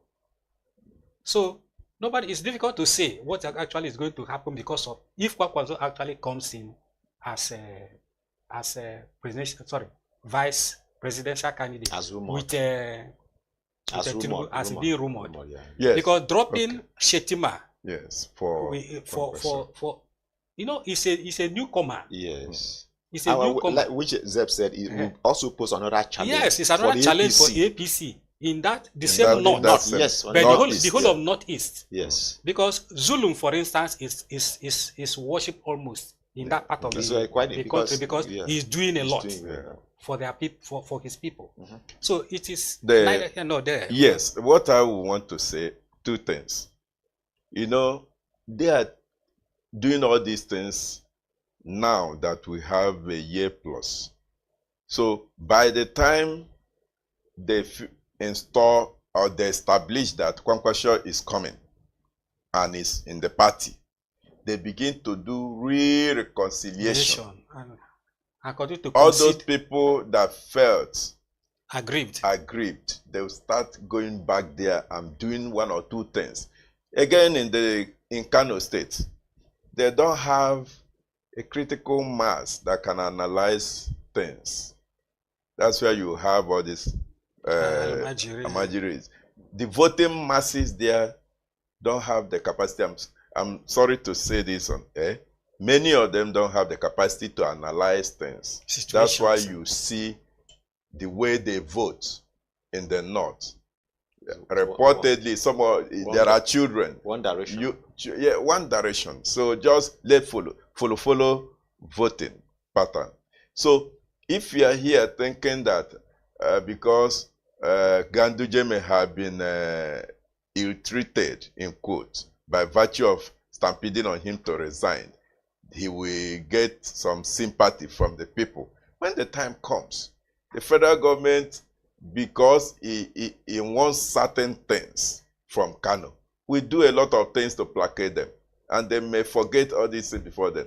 One question is followed like a court in Kano and being respected by the people of no matter what happens. So I believe that by the time we get closer to election, whatever we are talking about now, event may not hold water, because event must have taken over the way. They are looking at another side of the thing, of the coin entirely. So it's left to be seen what is going. But if the party, if the president has made up his mind that he wants Kwankwaso, I'm not sure that whatever we are discussing here today will stop it. So that is the truth. All right, so let's wait and see what happens as we count towards 2027, whether indeed Kwankwaso will come in and replace Shetima as running. But again, I mean, just before we move away and move to the other, we've seen there is this thing that we've seen with Tinubu. Yeah, the trend we've seen with Tinubu. While he was governor in Lagos, 1999 to 2007. Oh, yeah. Yeah, 2007. He ran with three different deputy governors. So are we going to see the same thing? Tinubu as a president. I mean, if he drops Shetima and then pick another person, so it's like as far as Tinubu is concerned, it's like a pattern. His own brand of politics, but we wait and see what happens. But you know, Tinubu is a very tactical politician. Tactical, I mean, is that he likes to placate people. Yes. He likes placating people as a way of moving forward for himself. Because if you see his pattern of politics in Lagos, everybody you have to take your share, but for a short while. You have your share, you have your tenure for a short while, so it can go round. Of all the deputy governors he work with, it's only Kuforola Bokno that is not That has not gone back. That has not gone back to him. Yes. All the two others Yeah. have been fraternizing and enjoying themselves. It is possible. It is possible there was an agreement. Yes. You will stay here for a short while. Particularly pave way for Femi Pedro fell out with him. Yes, they all came back. Anyway, so let's wait, and like I said, we wait and see what will play out in the APC as they enjoy themselves.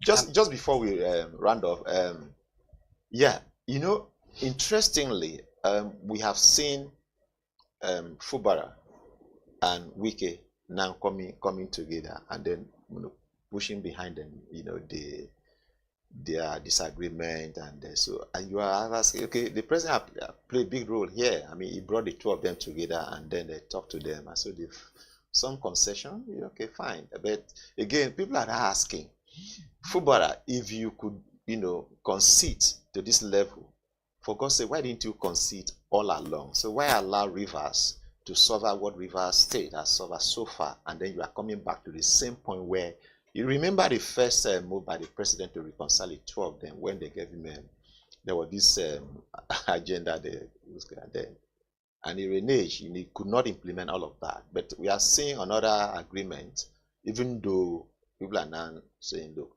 it will mean that Wike will be the one to nominate the 23 local government chairmen, allegedly, because nobody has clearly seen. It's not in the open. There's also Fubara will not be allowed to go for a second term. Yes. There's also so it's as if it's the same thing that we refused to agree to in the past. That is coming to agree to really. And so you're asking, so this is all about Wike and Fubara, and of course the president, because in all of this, the president interest is there as far as 2027 is concerned.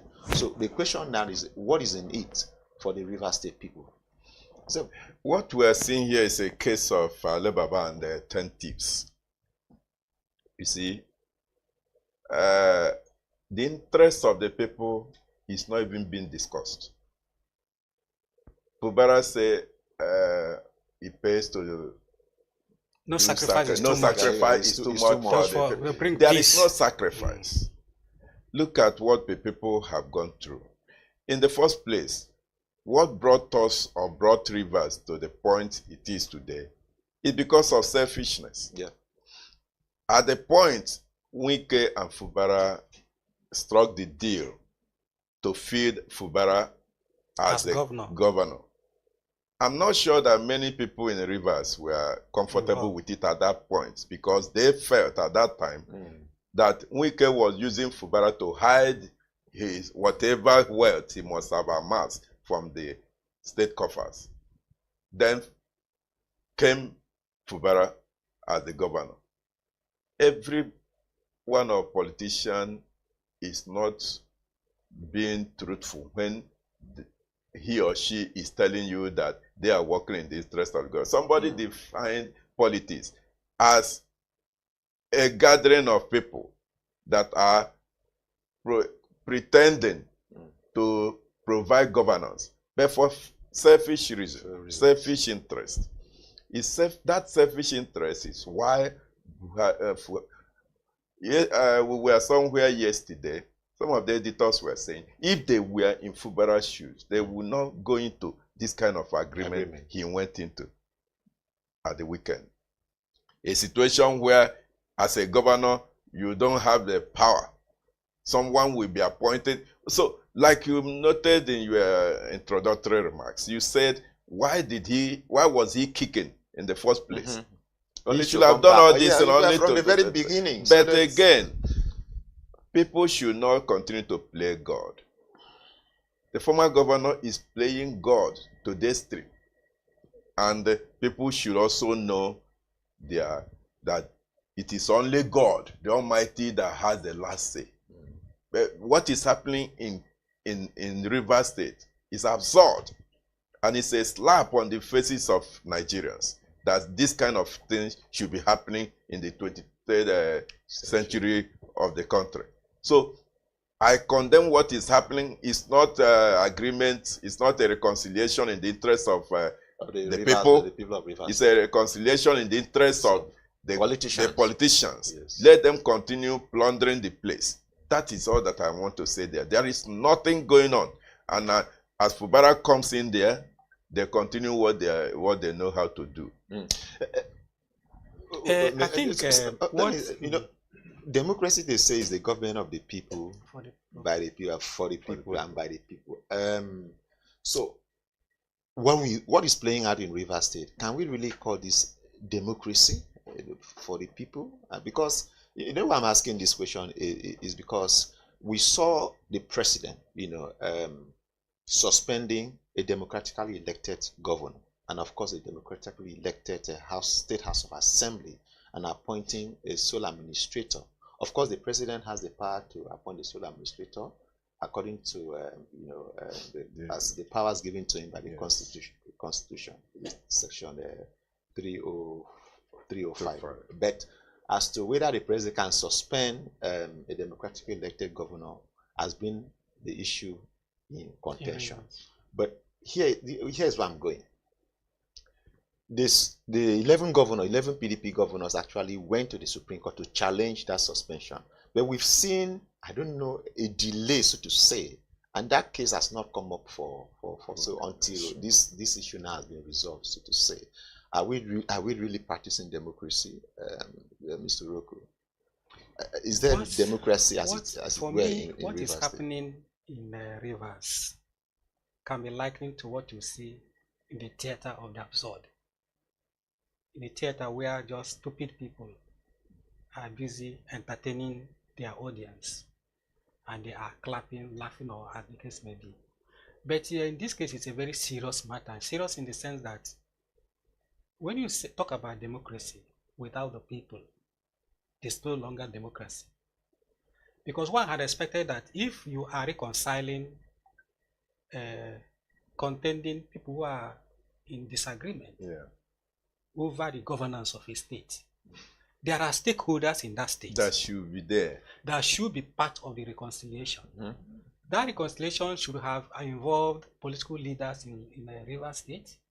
It should have even involved traditional rulers in the state. Then perhaps the speaker or the leader of the house, rather than the entire 27 members of the legislature, and then the governor and a total outsider. Because if you do things according to democracy, Wike has finished whatever business he had in Rivers and moved on. He would have been more tolerable. He's a stakeholder. Because he claims, just like Odele and Amechi. Because he claims he owns the state. That's where the definition of his own stake, where he holds the stake in the state. But for them, only 3 of them, the president, the suspended governor, and Wike, and then the other people, to go and say, oh, we have put everything behind us. And the person who was addressing the people or addressing the press was Wike. Not so the sitting governor. As far as Wike is called, that place is his a personal estate. And he's using it the way he likes. I have put you here to look after this, my house. Why are you using the house just anyhow without telling me what you are doing there? So as far as I'm concerned, there's nothing like democracy in Rivers. Whether it is from the point of view of what the president has done, or how Fubara came in, as my colleague pointed out, or the activities of the FCT minister in that state, who should have finished his tenure as he has, moved on to become a minister at the federal level. Yet, your interest, your presence, your influence is still weighing down on the state. And you are the one to dictate what the state governor, who was elected by the people, even though you actually brought the man. But you introduce, oh, if you like this person, elect him as your governor. And the people did. So if you are going to do anything for that state, because you think that you love the state more than the people, you cannot. You can't say that you love the state more than the people.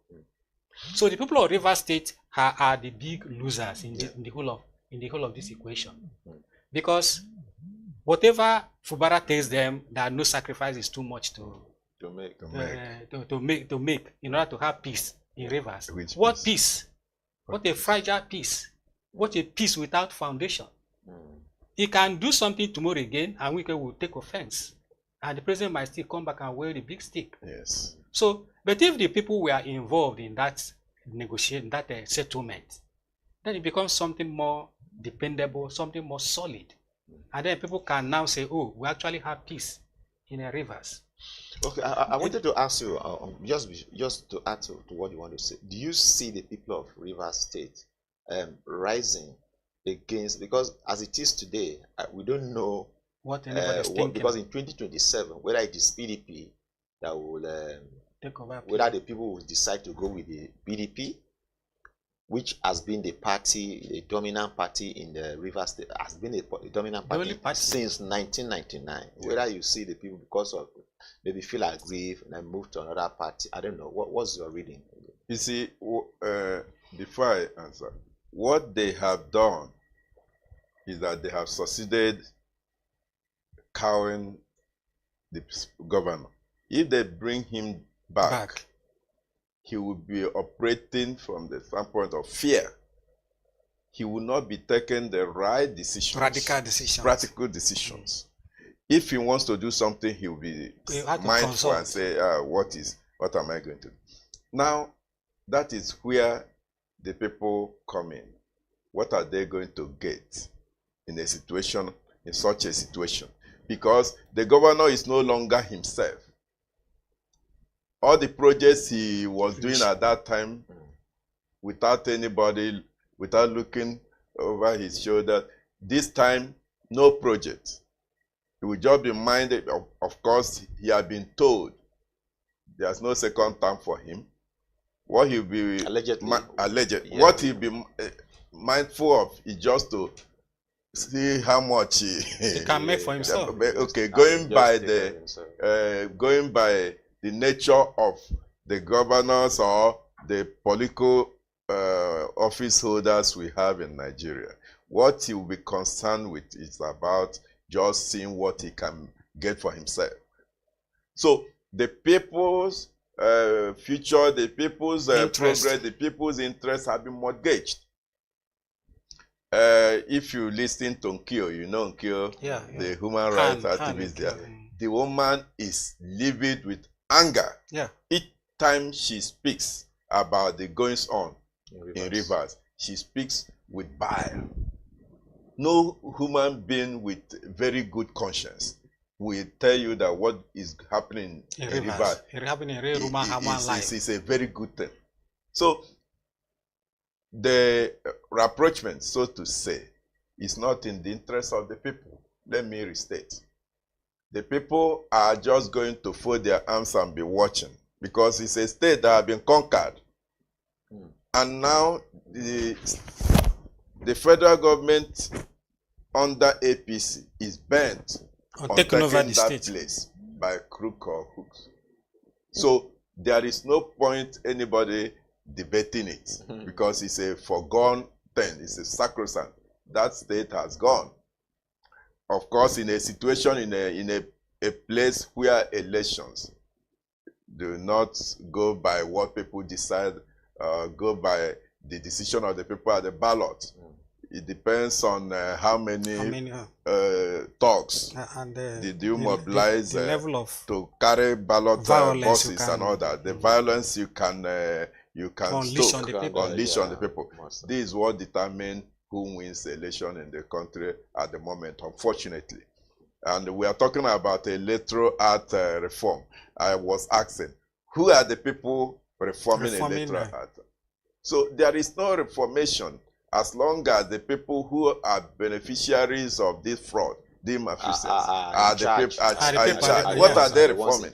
They need to reform themselves first before they talk about reforming electoral They act. would rather allow the things because to remain. when they get to the field, they begin to they still believe that we are in charge.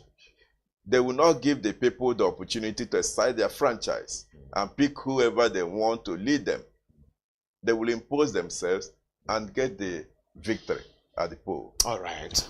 Thank you so much, Mr.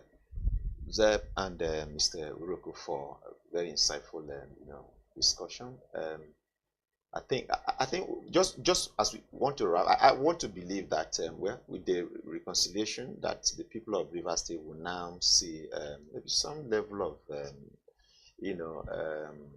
benefit of governance, because maybe when it comes in now, if maybe before the 6 month, or maybe after the 6 month, or before the 6 month, because you still have up to 2 months to go. Yeah, it still has up to 2 months. So we want to believe that maybe after 6 months of the state of emergency, and he is brought back to power, or if the president decides to be magnanimous, to say, okay, I wouldn't allow the 6 months, you can come.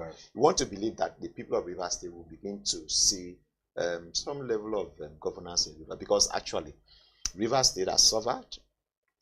You recall that the crisis between Wike and the Fubara started just months after inauguration. So really, we have not really seen that kind of that level of benefit that the people of Rivers State should have seen in a democracy, given the fact that Rivers State it should do well.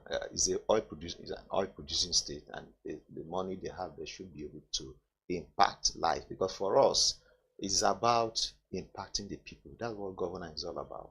So while we wait and hope that Fubara will be brought back, our desire is that the people of Rivers State will be the one to benefit from his coming back, hopefully. Thank you so very much. This is where we draw the curtain on Business Day Roundtable. We want to thank you for watching, and please stay tuned until we come your way next time. My name is Joshua Bass. Thank you.